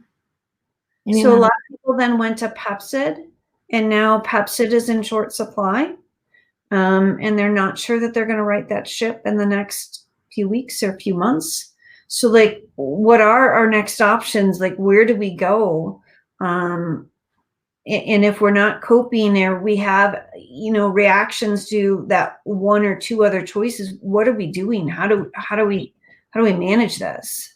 Yeah, that is so important and really hard. And I would suggest that we talk about that, you guys, whoever is going to be around for the Q&A with Dr. Afrin and Dempsey, because unfortunately, I don't know that they know, and even they have the answers that could really tangibly help us. I mean, because that's a concern.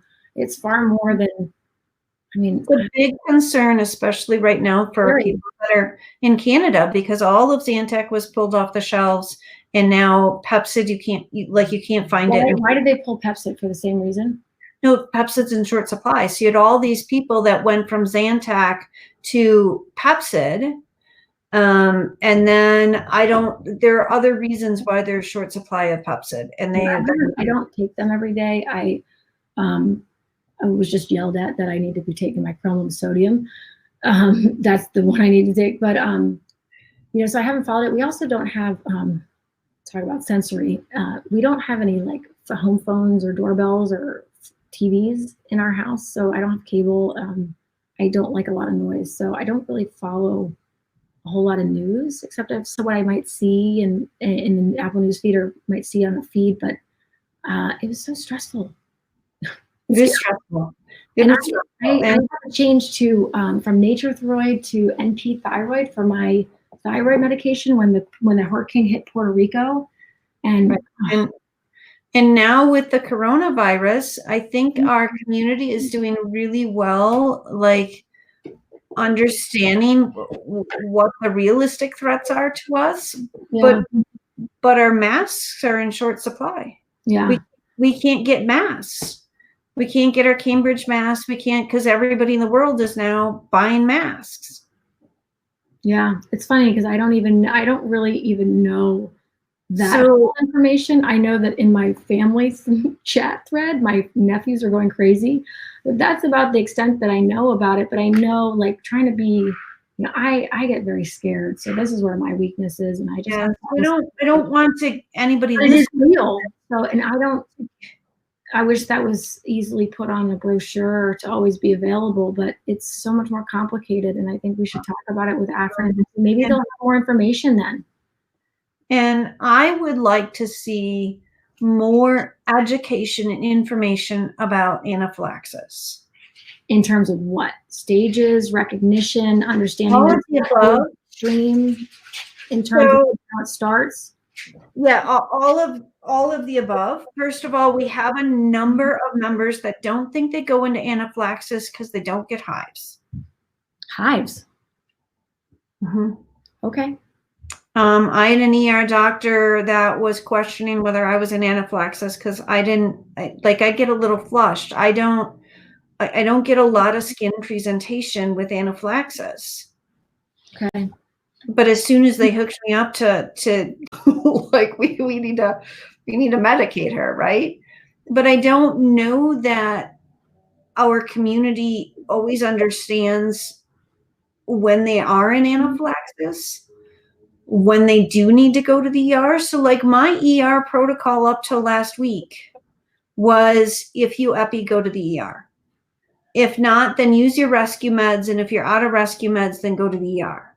There's a huge gap between there's also doctors that, there's misinformation that doesn't talk about the stages and how, and, I mean, I know that when I had I'm not discounting the flu shot and that people like it and it's important, but when I had the anaphylactic reaction to the flu shot several years ago, my reaction was so atypical.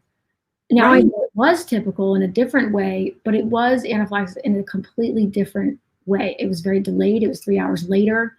It was multi-systemic, but it was not traditional, and it was not what we associate. But now, knowing what I know, it was just a different way. I guess it started. It wasn't sudden, and it hit me like a ton of bricks. I felt like it was internal, and I felt like my bladder was on fire, and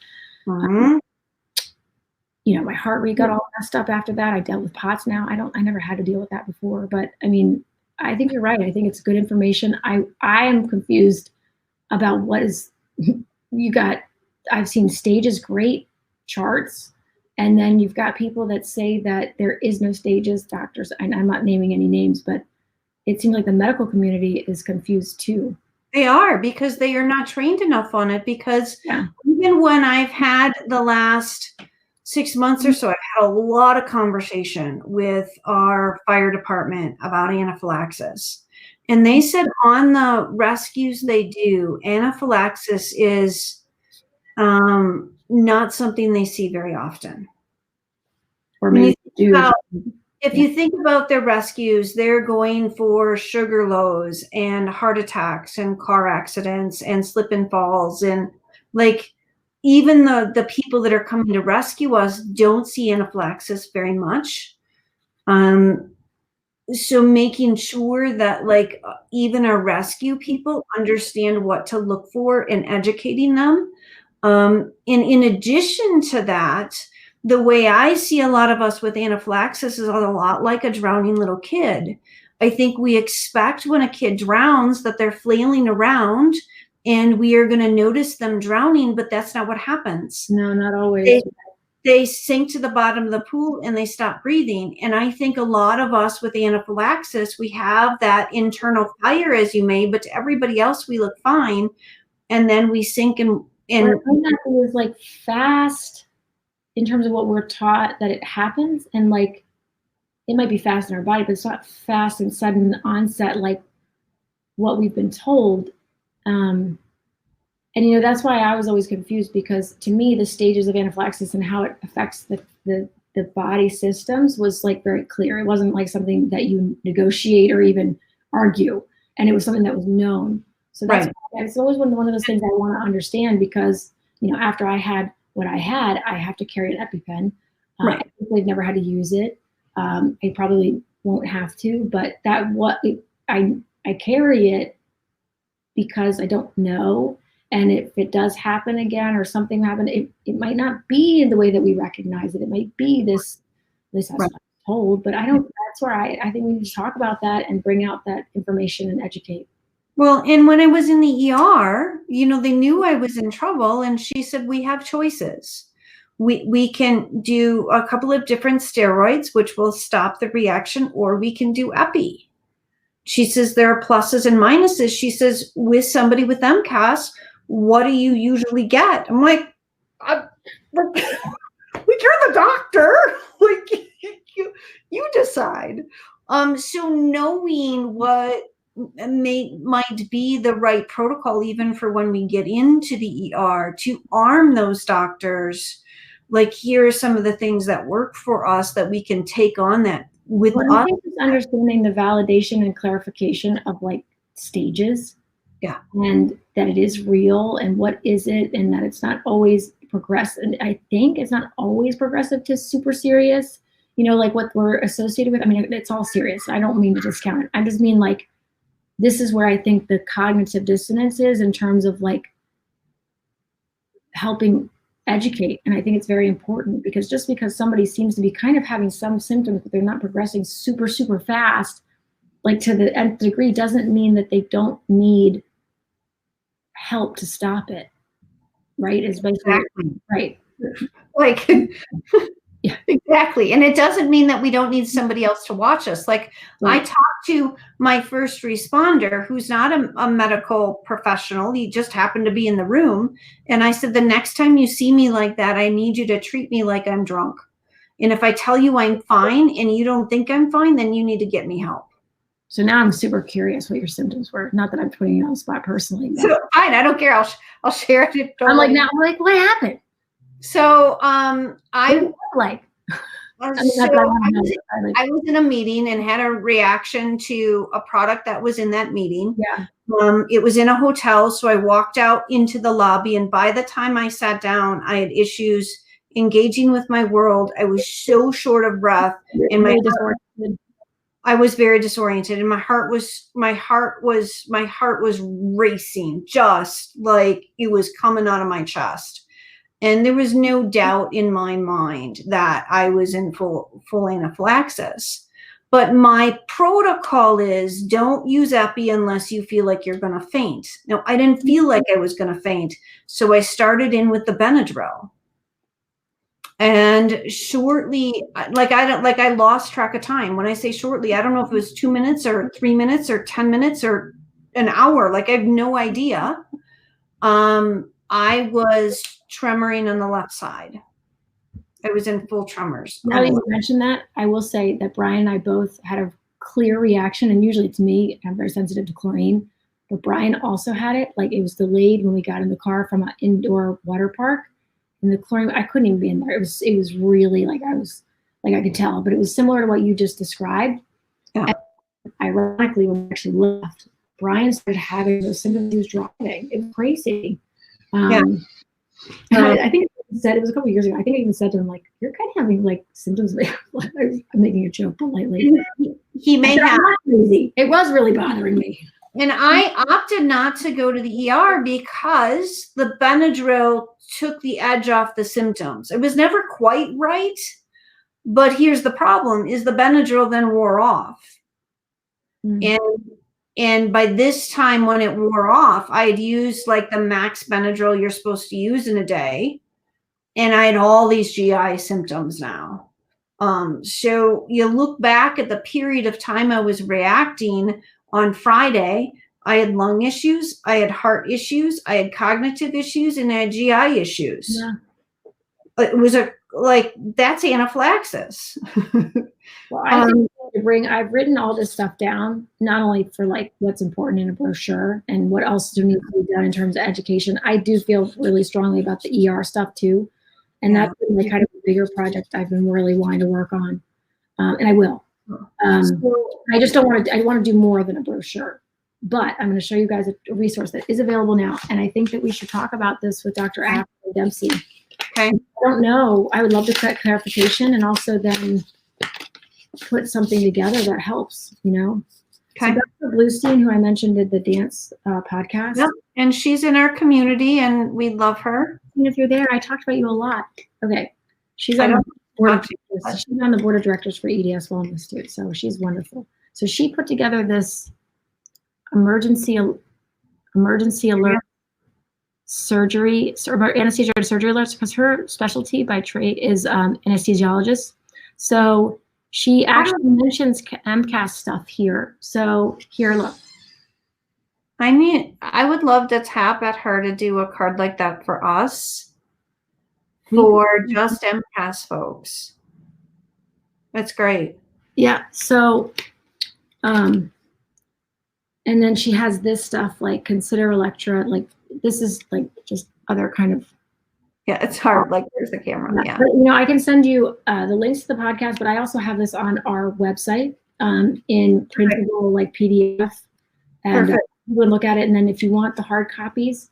I think Dr. Dempsey, I have them I can send to people if they donate $1 to EDS Wellness, and then I think Dr. Dempsey has them too. I mean, she didn't, you know, it's just to cover shipping. So put out a poll in our group and ask people what questions that they want to ask Dr. Afrin and Dr. Dempsey if they were ever on a podcast with them, and let's see what they want on MCAS informational brochure, MCAS solely. And on the website, you know. So that's what I hear a lot from our folks is, when do I go to the ER? What is anaphylaxis? When do I use my epi?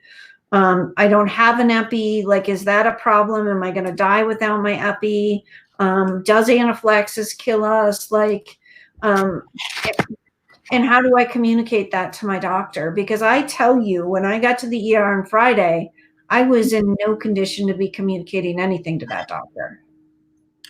I was like drunk. I don't know if I was drunk from the reaction or drunk from the brain. That's what information does. That's what information does to the brain. Yeah. All good content, and I mean, let's discuss it with them and ask them the medication, the ask questions, but also let's talk about this, because I'm confused and I don't even know what to put in information because I'm confused. I mean, it wouldn't be included in the MCAS brochure, but I do have a specific way on the site, and I do want to do the thing that we were talking about.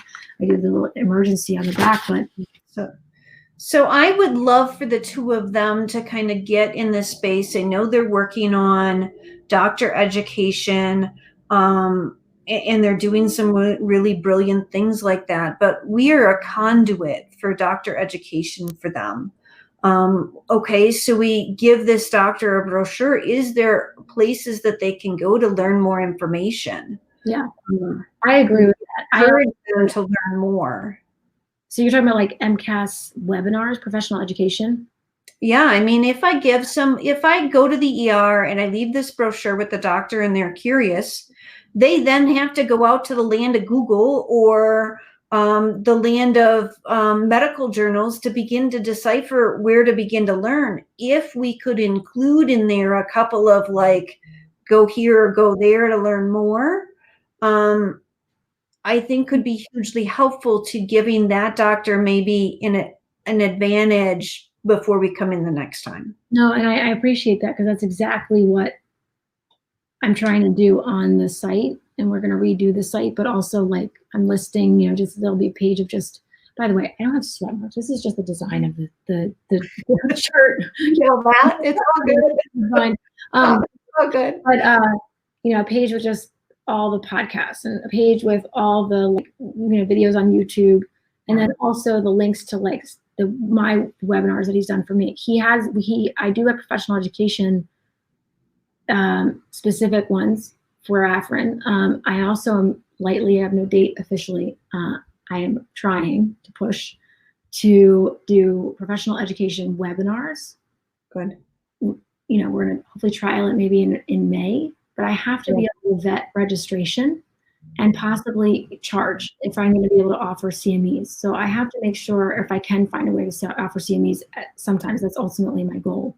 And CMEs, for those that are watching, are educational credits for the medical community. I don't know if it's just an American thing, but it helps. They call it something else elsewhere, and it depends on like who you work with, whether it transfers to other organizations.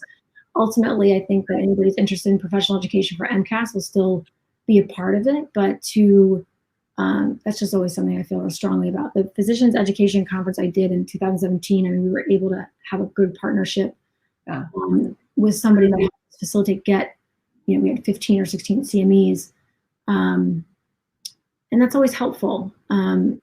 It's always great, and it always validates the information, and also gives back to the providers that want to learn information. John from EDS Awareness also has the physician CME program and the nursing CME on his available. They're no cost. Another brilliant resource for us. I can send you the links specifically to those two. I love working with Ron. Unfortunately, I don't have all the funding that I can to offer everything for free, and also everything is always for free. And at some point, you have to be able to support the work that you're doing in terms of just lowering insurance and costs. So trying to find a balance is hard. But my mission specifically this year was to. I think there's 1 or 2 patient education webinars I'll do, but mostly it's focusing on professional education. So we appreciate that as much as we want the education. I think it long run, it will help us to have the medical professionals educated. I would love them to do a series on specifically testing personally. there's two other areas that we get a ton of questions on. One is testing. Yeah. Not only just so clear. I mean, they literally, a doctor needs to go through the webinar, and that's what I was specifically asked about. Was like, they can have a little thing and they can hear about it, but like they almost need to participate in a webinar to learn actively. Correct. To really watch like that go through and ask questions and then try to see how they can incorporate it into to then have facilitating help to then set it up if they want to. Correct. But I would love like guidance on not just the initial testing, but additional testing. Like we have somebody that just had 40 plus biopsies of their gut. Like how long are those good for? What should they be asking to be tested? They're good for a long time. That was what was used to positively diagnosed me with MCAS. It was my GI. It was lower GI, but it was like 9 years old. And when do you order that? And like, when is a bone marrow biopsy required? What do they look for? Like all of these questions with testing, because a lot of times when you go to testing, they give you the initial, these are the 5, 6, 7, 8 tests that you run, and here's how they're run. Right, and they're not that easy to facilitate if you don't have those processes in place or the ability to know who's going to be able to do it for you. Apparently, that's got a lot easier, which is great, but I don't even know, like Dr. Afrin or Dr. Dempsey mentioned that, I can't remember who, but it was kind of in passing and these things, but it's hard. Like there's not a lot of ways to facilitate it easy. You have to find the lab and all that. And maybe it's Dr. Dempsey mentioned like, no, it's easier now, but I didn't get to ask more about that. So then like. Right. Why is it easier now? Are more labs educated? Yeah, right. What's happening? Yeah, somebody doing it more, you know. Is it just easier in the United States? Is it additionally problematic outside of the United States? Should people from Europe or Sweden or the Philippines come to America to get tested? Is it worth it to do that? I'm back on the 15th where you ask all these questions because they're so yeah. I mean, I can just give you a list. This is for. I mean, we're celebrating, you know, but it's a live Q&A, and these are questions that we actually don't really get. People ask a lot of medical stuff, and that's what the providers try really hard to answer, and they want to. But these aren't the questions that we really. You don't. And I've listened to Dr. Dempsey a lot, Dr. Afrin a lot, Dr. Jill Schofield a lot. Like you have to like set it up in advance, like start with that, because or else they'll just, you know, they want to help patients. They want to answer the questions that they ask. But this is one of my other questions is like diets. For a long time, it was the low histamine diet. Now I'm hearing Dr. Dempsey talking about her diet. Mm-hmm. I make fun of that. We don't know what that is. Is it just chicken 24/7? Like what is that? She actually did describe it in more detail. Okay, let me think. We did a nutrition MCAS webinar. I'll send that link to you too. She did describe it more. And then one of the podcasts I listened to, she also talked about it again. Where is it tangibly for us to go look at? And like when I'm terrible at posting this stuff, but it's all there. You know what? When I do it, and then I don't share it. We would love for you to share it. So the webinar we talked about, and then the webinar, the nutrition one I did with her, I think it was November. And then I think she did one with Dr. Rusco, that guy I was talking about that did it with the other doctor. And she talked about the carnivore diet again, and she also kind of just was more descriptive. I didn't pay attention a ton about what she meant, but I do know I talked to her about it on our webinar because I was giving her a hard time. I was joking. Yeah. Like, so you eat meat all the time. I was like, I'm trying to avoid meat. Yeah. So, you know, when it comes to our group, what I hear them talking about, and they're listening so they can tell me if I'm wrong, shout out. I mean, you guys have the ability to interact in this too. They're now getting to see kind of what happens in this big group behind the scenes. And I'm grateful that they're able to see this. But when I'm tuned in and listening to our community, this is what I hear them saying. We need better ways to communicate to our doctors so that they can go get the information that they need to get educated on this. We definitely need to have a better idea when we need to go to the ER. What does anaphylaxis look like? Do I have anaphylaxis? Do I need an epi? We need a better idea how to manage our meds, especially the H1H2s right now because of what's happening with recalls and supplies. We need a better idea of how to manage our diets. And when we get down to 3 foods, how do we get back up to 10 foods? And how do we get back up to 15 hard foods? one. I don't know that Adam will be the one that will answer that. He is always there. I mean, it's so hard and it changes, but maybe I ask. I agree. It's a valid and important question. I wish there was just paths and protocols and things, because it comes up all the time and it's important. And maybe there is more information. I don't know. It's tough though. I'm with you guys. I mean, one day you react to one. I mean, it's just really tough. I mean, and especially when somebody goes to nutritional support. And maybe they don't have the answers, but maybe they could connect us to some really good resources for them that we could then go interview. Well, I will say that Dr. Dempsey also, she has talked about this, and she talks about it in terms of being very, very methodical, in terms of one thing at a time and calming down the mast cells systemically, and all these things that we've been talking about, and then also the one med at a time, and just being very systematic, but finding the approach that's best that then helps reintroduce and tolerate more one food at a time. It's slow though. It is. They both say it's hard work. It is hard work. It's tough.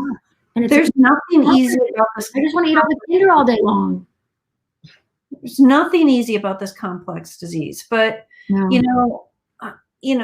you are such a great resource for us. Oh, you're so nice. I mean, honestly, like I love helping patients, but I mean, my forte and where I seem to be decent at in helping patients directly is working with the providers and helping them put together stuff that they don't have time to do, but helps them help us, like facilitating that stuff is so critical. They either don't have the time, don't have the resources, don't have the bandwidth to just put it together. They just need help. And sometimes they feel like it might not make a difference and it's just maybe too much work and they don't want to bother somebody, but that kind of stuff is helping them help us, or having information from the community so that we say, our doctors want the webinars that talk about the testing and instruction, or where we need a resource page. Like you said, where's the information? So how can I deliver that so that it's easily tangible for people to find it and use it and watch it and share it with their doctors? I'm not so great about that. I will tell you that. Let's talk about this with our 4 listeners right now. And I'm going to we have our 4 listeners that are my family all this time either tuned back in or whatnot.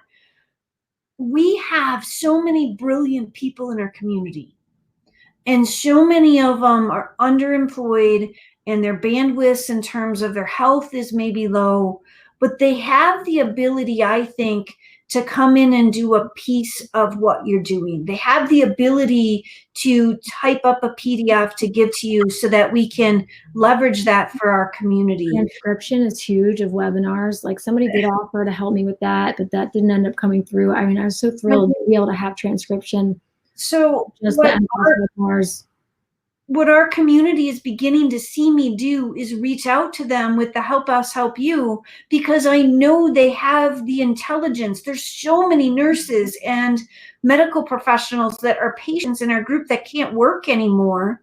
Well, let's put some of that brilliant expertise to work by creating a PDF that, a doctor in an ER can utilize, or a doctor that's not educated can utilize. Hi, Megan. Megan's I won't say, but I'm grateful you're here, Megan. I don't want to share your news if you don't want to share it. But these are little pieces that I want you to be able to reach out to our community and say, these are the projects I'm working on. This is why we developed the MCAS ally community, so that we knew what was on your plate and we can take these resources and marry them, then move our MCAS community forward.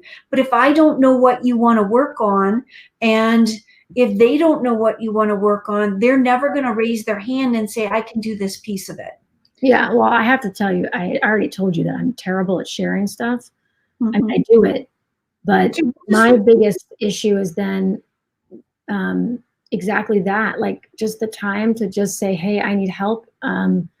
And this is what I need, or even just facilitating, coordinating that, like, or posting, sharing videos, and sharing darn videos. I mean, I don't even share the darn webinars after they're edited. I mean, I just, so maybe sometimes I'm not so great at, I put all these surveys together, trying to think that that's like, that people can find it, but I'm just not great at sharing where the stuff is, and and I need to be better at it. Well, then maybe we that's all I need help is just somebody sharing stuff in groups, like really. Like, I know we have people capable of doing that want to do that piece. You just have to give them the opportunity. So knowing what help that you need, and then asking your community, they will step up, because they know that bringing the information that Dr. Afrin has in his head, and Dr. Dempsey has in her head, to our providers, and the information that you have assembled to our providers or to our community, will help all of us. Well, and they have to also understand, not they, the community, but like the providers feel like, what more do they want? They're already doing it, right? So it's important to be descriptive in terms of like, what specifically do you want to give to your provider, or do you need that would help you easily share it, give it, or that they pay attention to. So being more descriptive in terms of what is needed, and that can be individual, it could be group specific, it could be, I need it to be in an email link that's easy, or embedded in a web video. Like,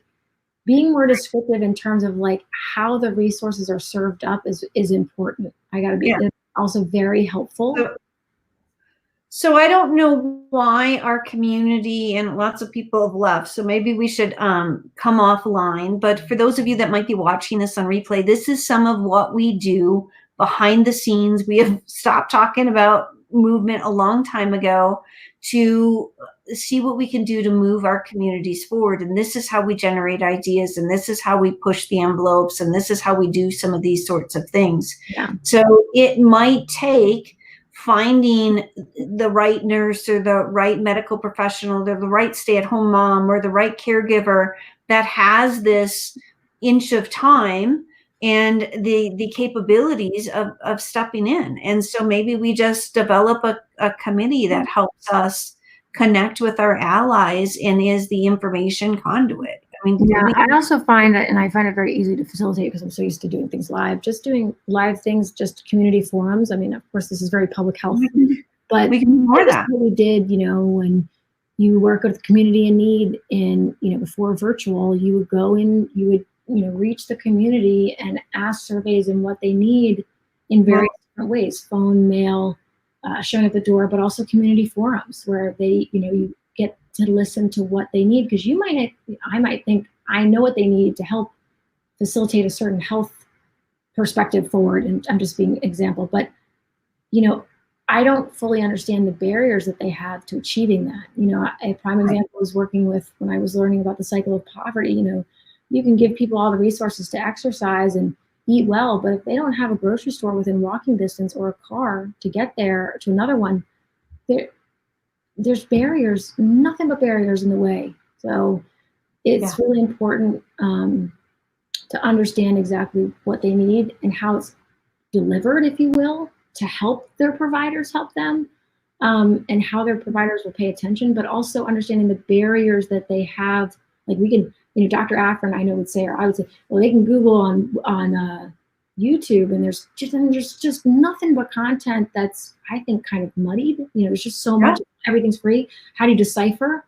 Or how do you find the ones that you want? So just understanding how people want to find what they're looking for easily is important. And then how is it then, do they want it to deliver to their providers or have accessible to help them? Like, what does it look like? Is it, I love Backpack Health. I don't know if anybody uses Backpack Health. We partner with them with EDS Wellness, but I hope to partner with them with Mast Cell World some way, because that's another very easy way to kind of have a collection, of virtual backpack of your health stuff, but also have resources at the ready to just provide a card to your doctor. I don't know if anyone's very familiar with that, but I want to do that with Mast Cell World too. Yeah. And, one of the things that we have done in our community is we have launched all these local subgroups. And I see them as really being the heart to our voice. I see them as doing exactly that. You need a survey. So we're going to have people that know people in those groups that can. Yeah, surveys are great. I have bring that some back to you. surveys I can share too. I Please. don't share them and they're there, but I would love to hear feedback. So put them together. So, for whoever is listening to this, you can see that there's lots of efforts that happen behind the scenes to see what we can do with our resources to move it together. And we have resources in our group. All of you are resources for us. You have the ability to send a message. You have the ability to remind somebody of something. You have the ability to ask a question. And I just know there's power in numbers. And if we can just get everybody to do a little bit in our group, we can move MCAS so forward. It's unbelievable, but it's a matter of how do we set it up so that it's the easiest for them to engage and to do that. And some of it comes with you saying being descriptive is important. Like, not just how you want to find the information and have it easy, tangible, but then how is it best for you to then share it with those who may not pay attention, because it's two different things. And so understanding what people would want on the site and what the information says, and do you want a page with all the listing of the research articles? Like, what is it? I'll tell you, they're desperately looking for a listing of doctors.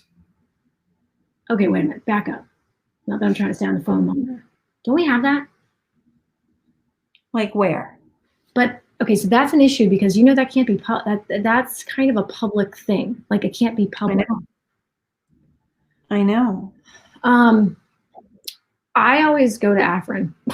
I mean, anytime anybody asks me, I always go to Afrin and he emails. We can't send him 9,000 people then. What's that? We can't send him 9,000 people looking for doctors. So I don't know what the answer is to a list, because that's hard.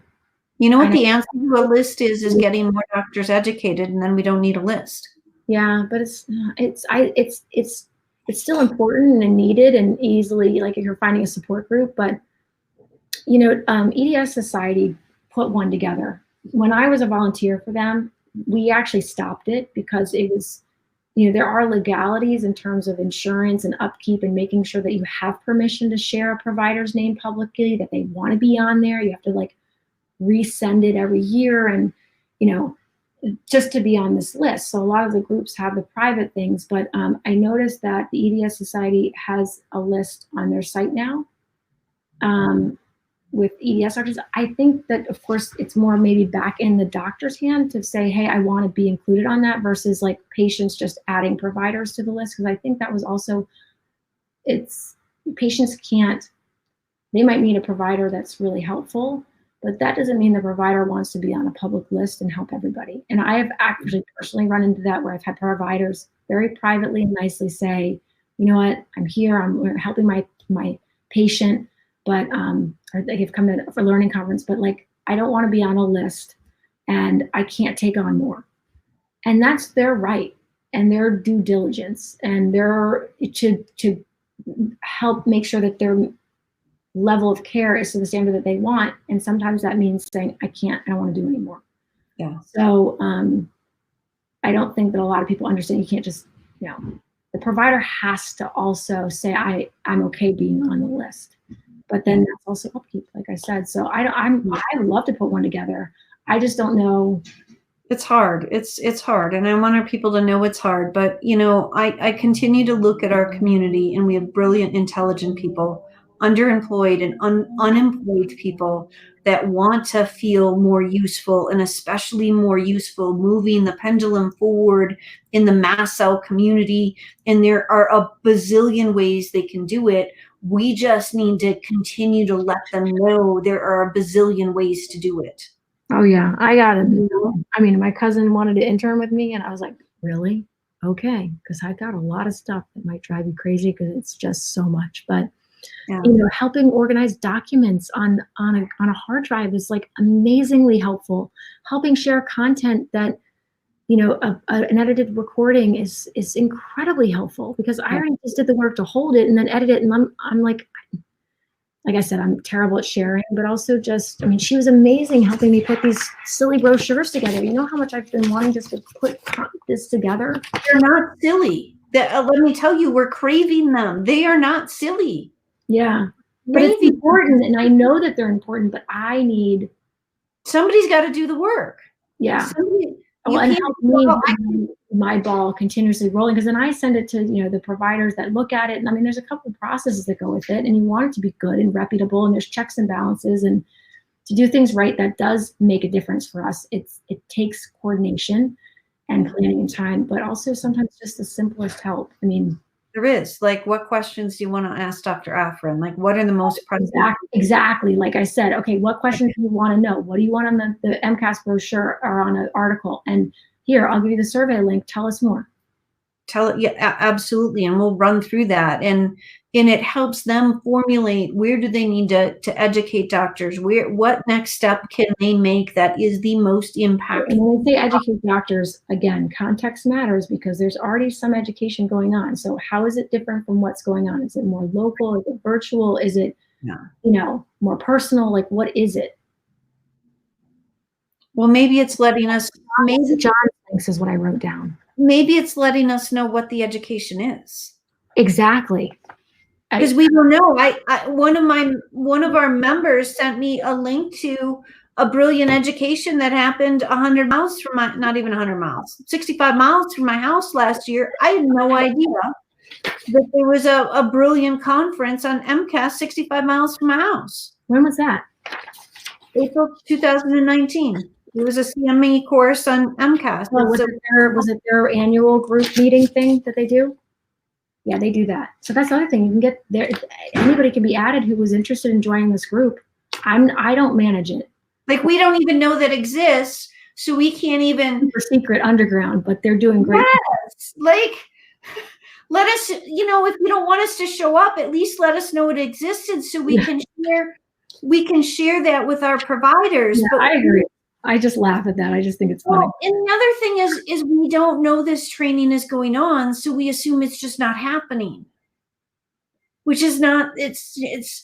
Yeah, I just had this exact conversation with Jen the other day, and I said, you can't always assume that what you know or aware of on Facebook is really what's happening, because there is actually a lot more that happens that I know about. Right. But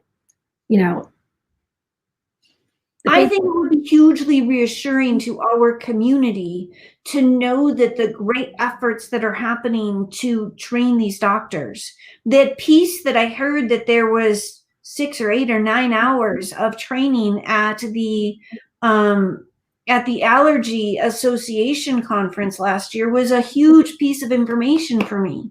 Well, because Dr. Afrin's about to go. He's going to be one of the lead speakers at the Environmental Health Symposium. I know. What is it like? What does that mean to us? Who's at that meeting? Like, I'll show it. I'll send you guys the link. It's a professional education conference in Arizona.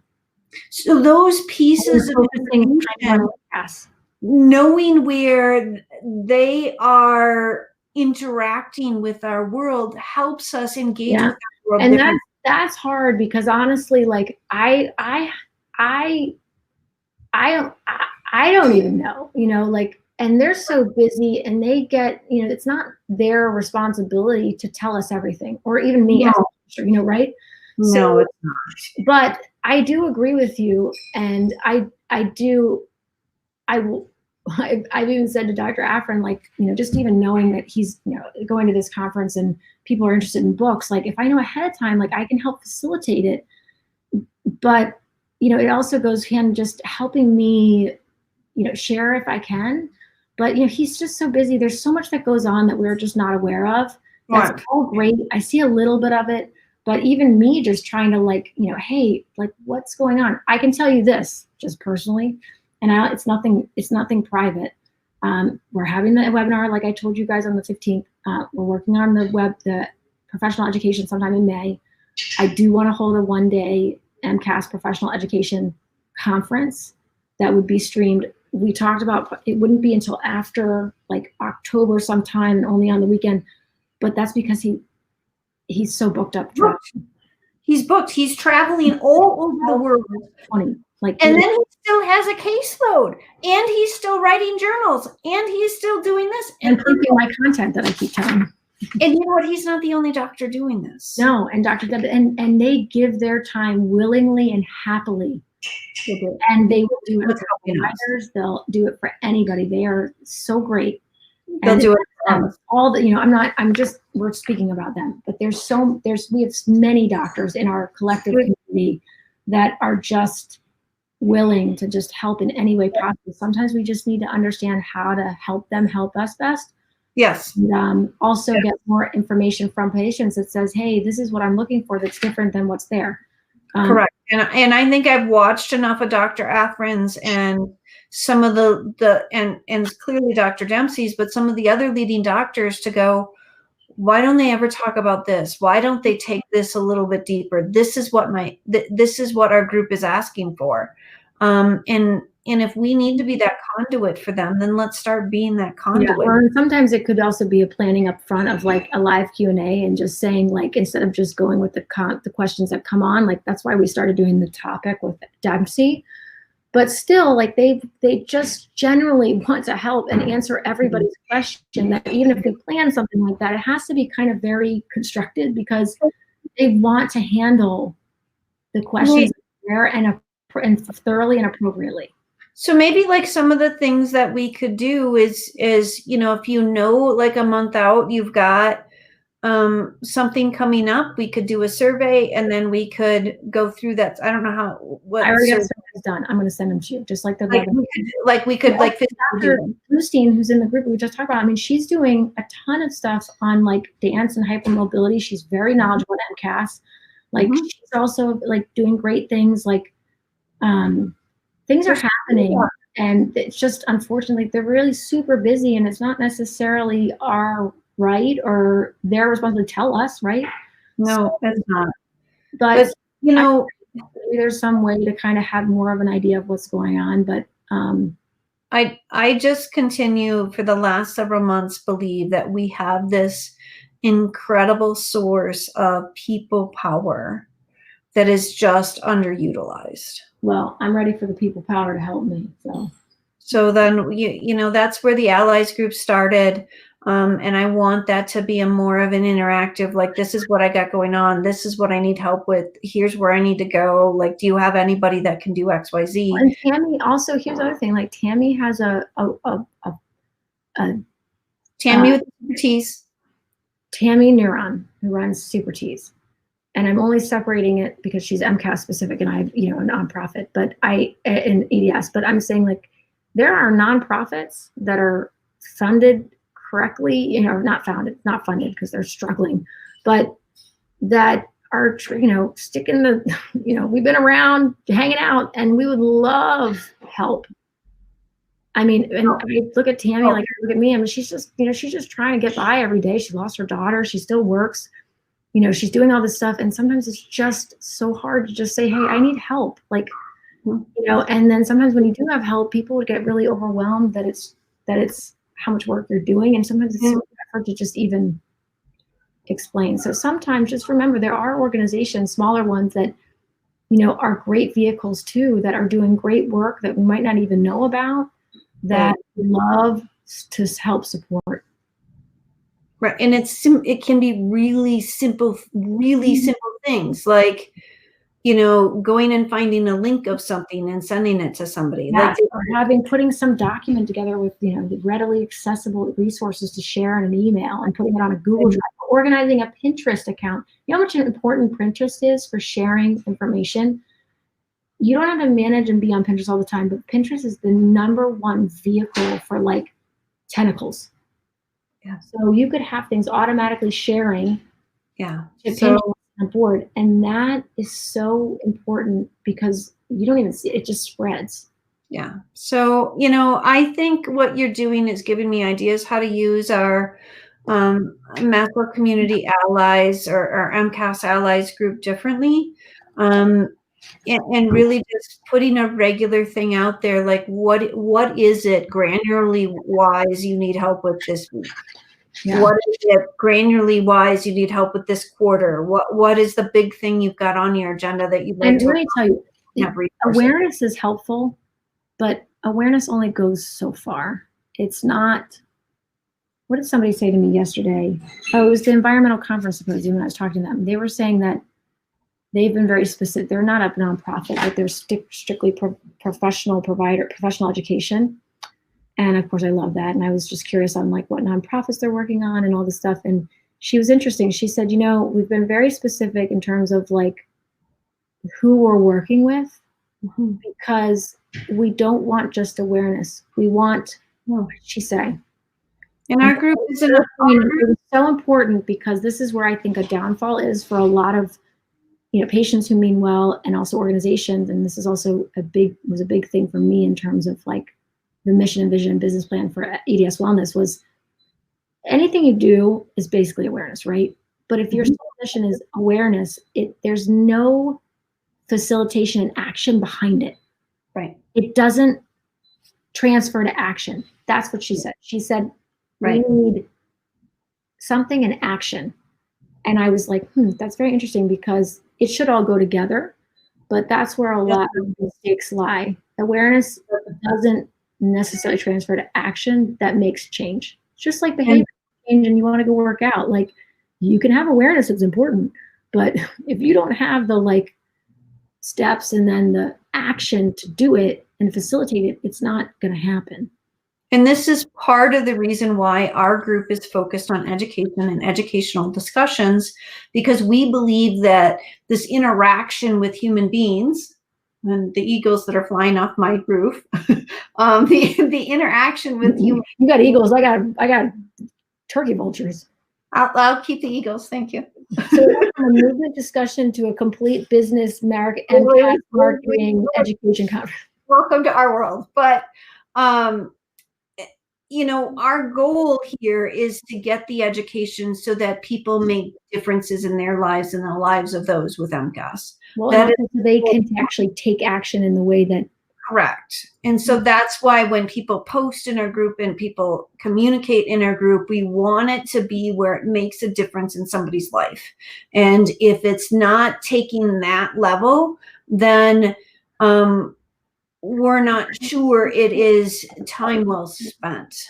And so a lot of this working with you and working with Tammy and working with Bonnie and all of the other nonprofits is because we need to be working together to doing some of this, because you're a little nonprofit that's got 1 or 2 people in the office. And you're trying to do all of There's no office. It's right here, and it's me. Well, and you're a little like you've seen it, right? And we have all of these people and caregivers and a lot of them are underemployed and can't keep down a job, but that doesn't mean that we can't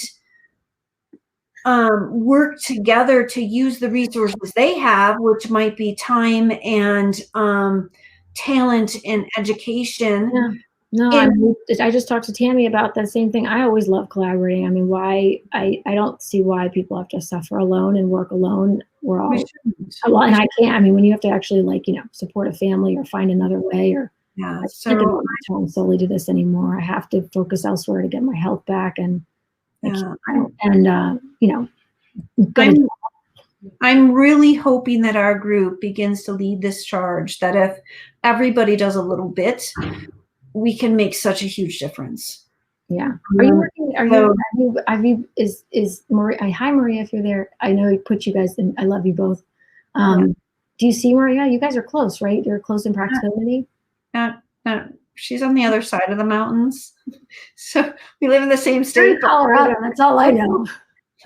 Like, so we chat a lot online. And we do that. Maria, if you're here, if you ever do and listen to all of this, like, I love Maria. She knows it. And I think she's a really great resource for us. Oh, she's so great. And I love working with her.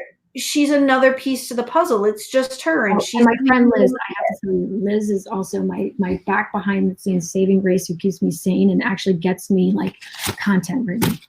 Yeah. Yeah. So, people that help you keep you together. It's just so important. yeah. So, I think our group Thanks is for leading the charge. Who is that? I don't know. My phone is dead. Like, I have no idea. Thanks for leading the charge. It just says Facebook. We'll figure out when we go back in the group. We can both see them.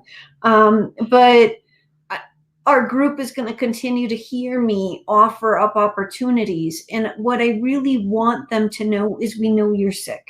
And we know that you might have this bandwidth today and next week you don't have one at all. But whatever you have is more of a resource than we have currently. And whatever you can give is that little bit more to move us forward. And even a little brochure can make a huge difference in the kind of care that joint hypermobility ones. Look at this; it's so pretty. Yes, and so maybe somebody finds some resources for that, but they don't have the graphics capability. So then let's tap into somebody who does have the graphics capability. I have a Canva account. Canva's been awesome lately. Yeah. So stuff that's great. Yeah. So I'm really hoping that, with some of these things that we have worked so hard to put together for the first 3 years, that we can really take it to a whole another level this year, next year, the year after, and really kind of begin to give these brilliant masters in our group opportunities to partake in the solution. Is this also still kind of in collaboration with Facebook in terms of like their mission and vision with like how they see groups growing and stuff? Yeah. Interesting. Yeah. So I'm still regularly engaged with Facebook. I have a number of direct contacts with Facebook. One of the last things I did, which came from our group, and they're asking us now, like, what can they provide us? Like, how do you want your group highlighted? Like, they're specifically asking us some questions right now. But one of the pieces, the teeny pieces I got from our group, this is somebody said that there was a plasma shortage, and that plasma shortage goes directly into the kind of care people can and cannot get. And so Facebook in the last 5 years has put together this brilliant ability to understand when there's blood donation shortages. Oh yeah, I've seen that. That's been pretty amazing. So I said to their lead person in charge of that, I said, if you can do it for blood, why can't you do it for plasma? Our group needs it for plasma.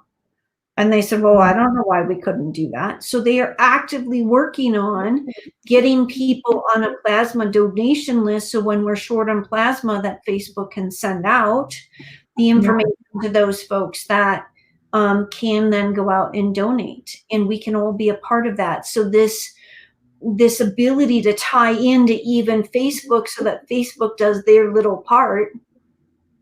And they do more than their little part. They provide us this global platform.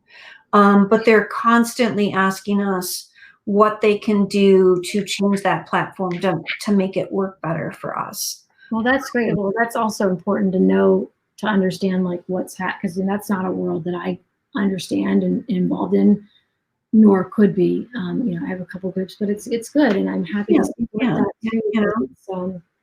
So that it all helps. It also helps facilitate the groups, I think, run better and have more of a more positive mission. Yeah, and purpose to help facilitate people restoring function and living well. Essentially. Yeah, our group wouldn't be nearly the group if we didn't have the units. If we didn't have what's the units? So the units you go. Oh my God, you've not seen our units? Yeah, Facebook groups are not, support groups weren't my thing to like manage or facilitate. I mean, on your phone, it's underneath the cover. There's an option for units, and it's where we've organized all of our resources for our. So it's, I wasn't sure. I remember learning, I wasn't sure if it's just a way to organize like the files or if it was like a kind of educational thing. So for us, it's much more on the educational side. So we've organized information. We've got a number of your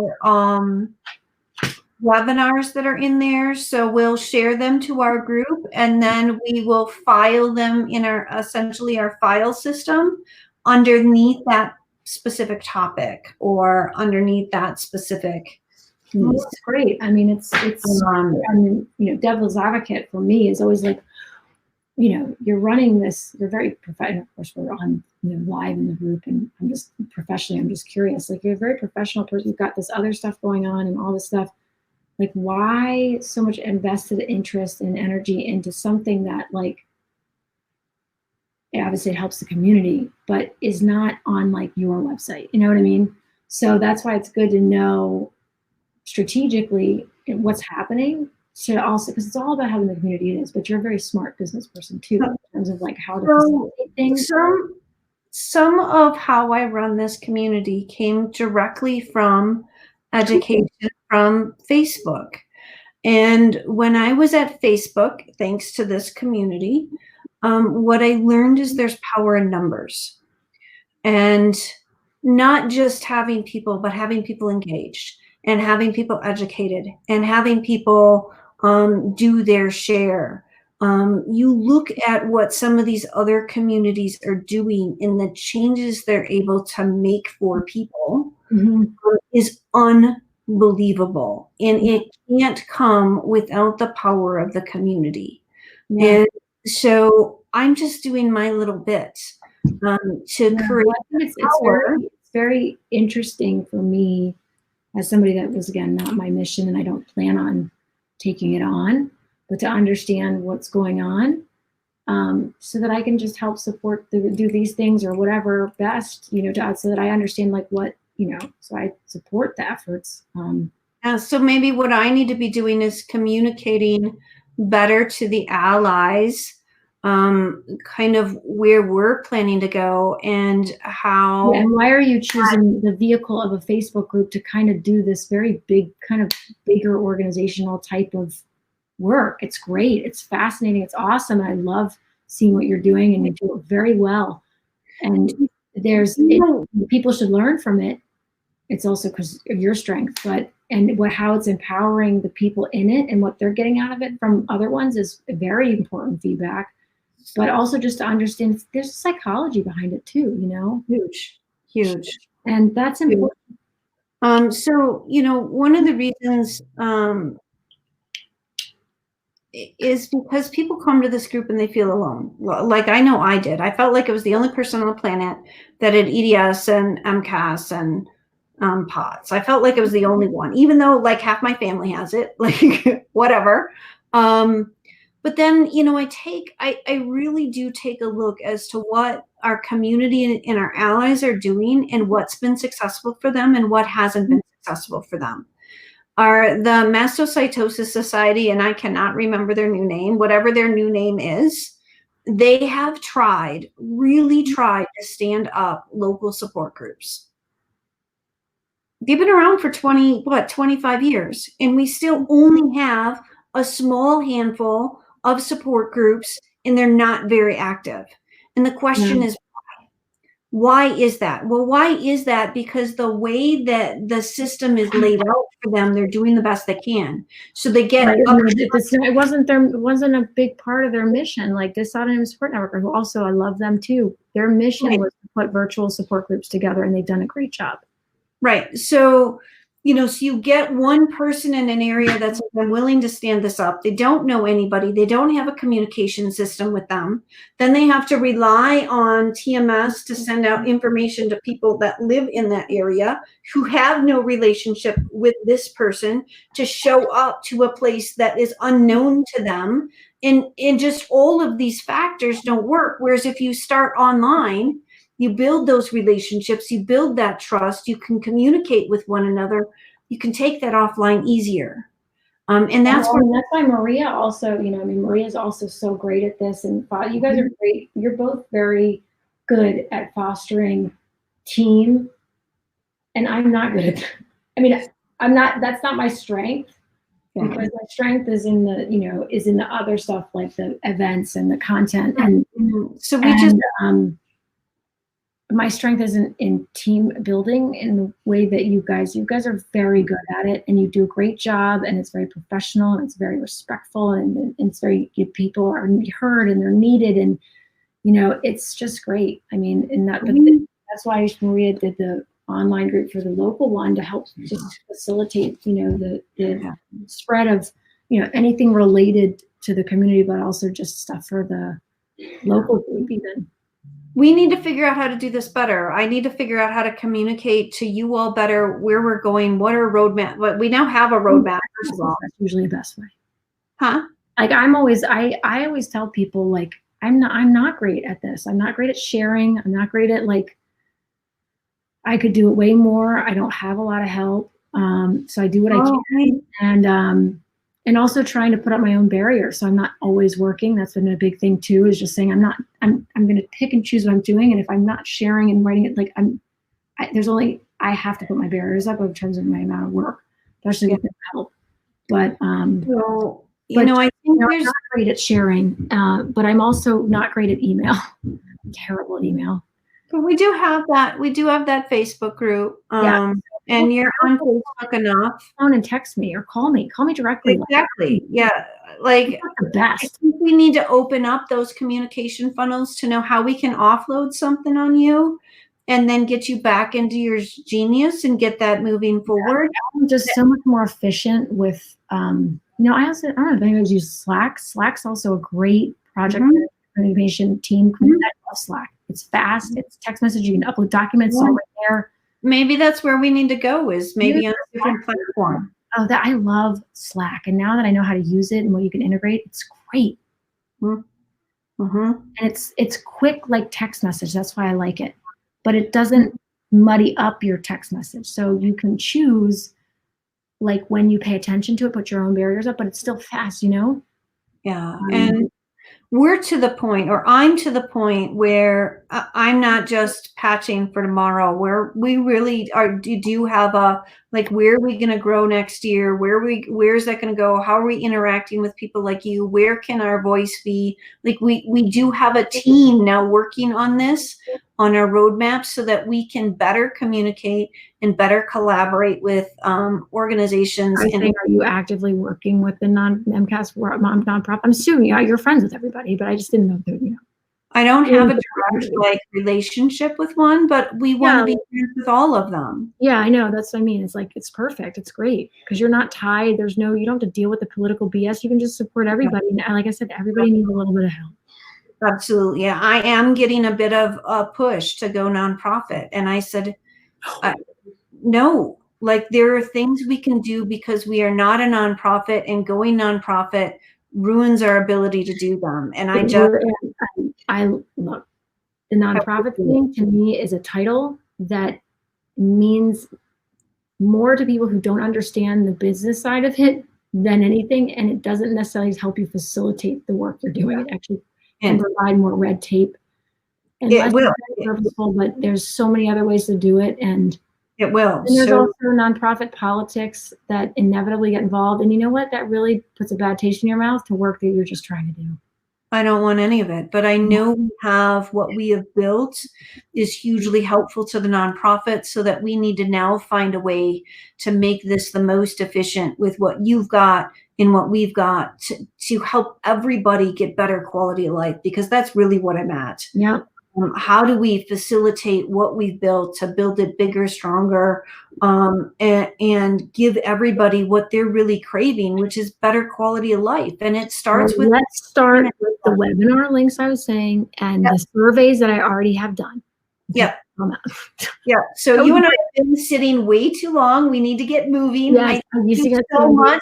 But so I'm going to send you the webinar links, the survey links. Please that's feedback, and then I'll share the stuff for the 15th, and please give me feedback to, like, what do people want on the, included in MCAS information and on a website. And also in terms of need of resources but specifically, like, in terms of it's like two different things. It's one is resources and how do you want them and what's on the site, but then also just specific information that should be included in just an article on MCAS. Yeah. Thank you. From us to you. I like this, whatever this thing is that we've been using. I'm very curious about it. Yeah. So I learned about it from a guy down the street, and I really like them. They're a small local business, and they seem to offer a lot of really awesome options and affordability, and that's great. Yeah. So I'm gonna look into it. All right. And then anybody who's good at website, I already said that to you. Yeah, so he should be contacting you. Yeah, I'll make that touch tonight with him. Okay. He's usually pretty good. All right. Bye, y'all. Okay. Bye.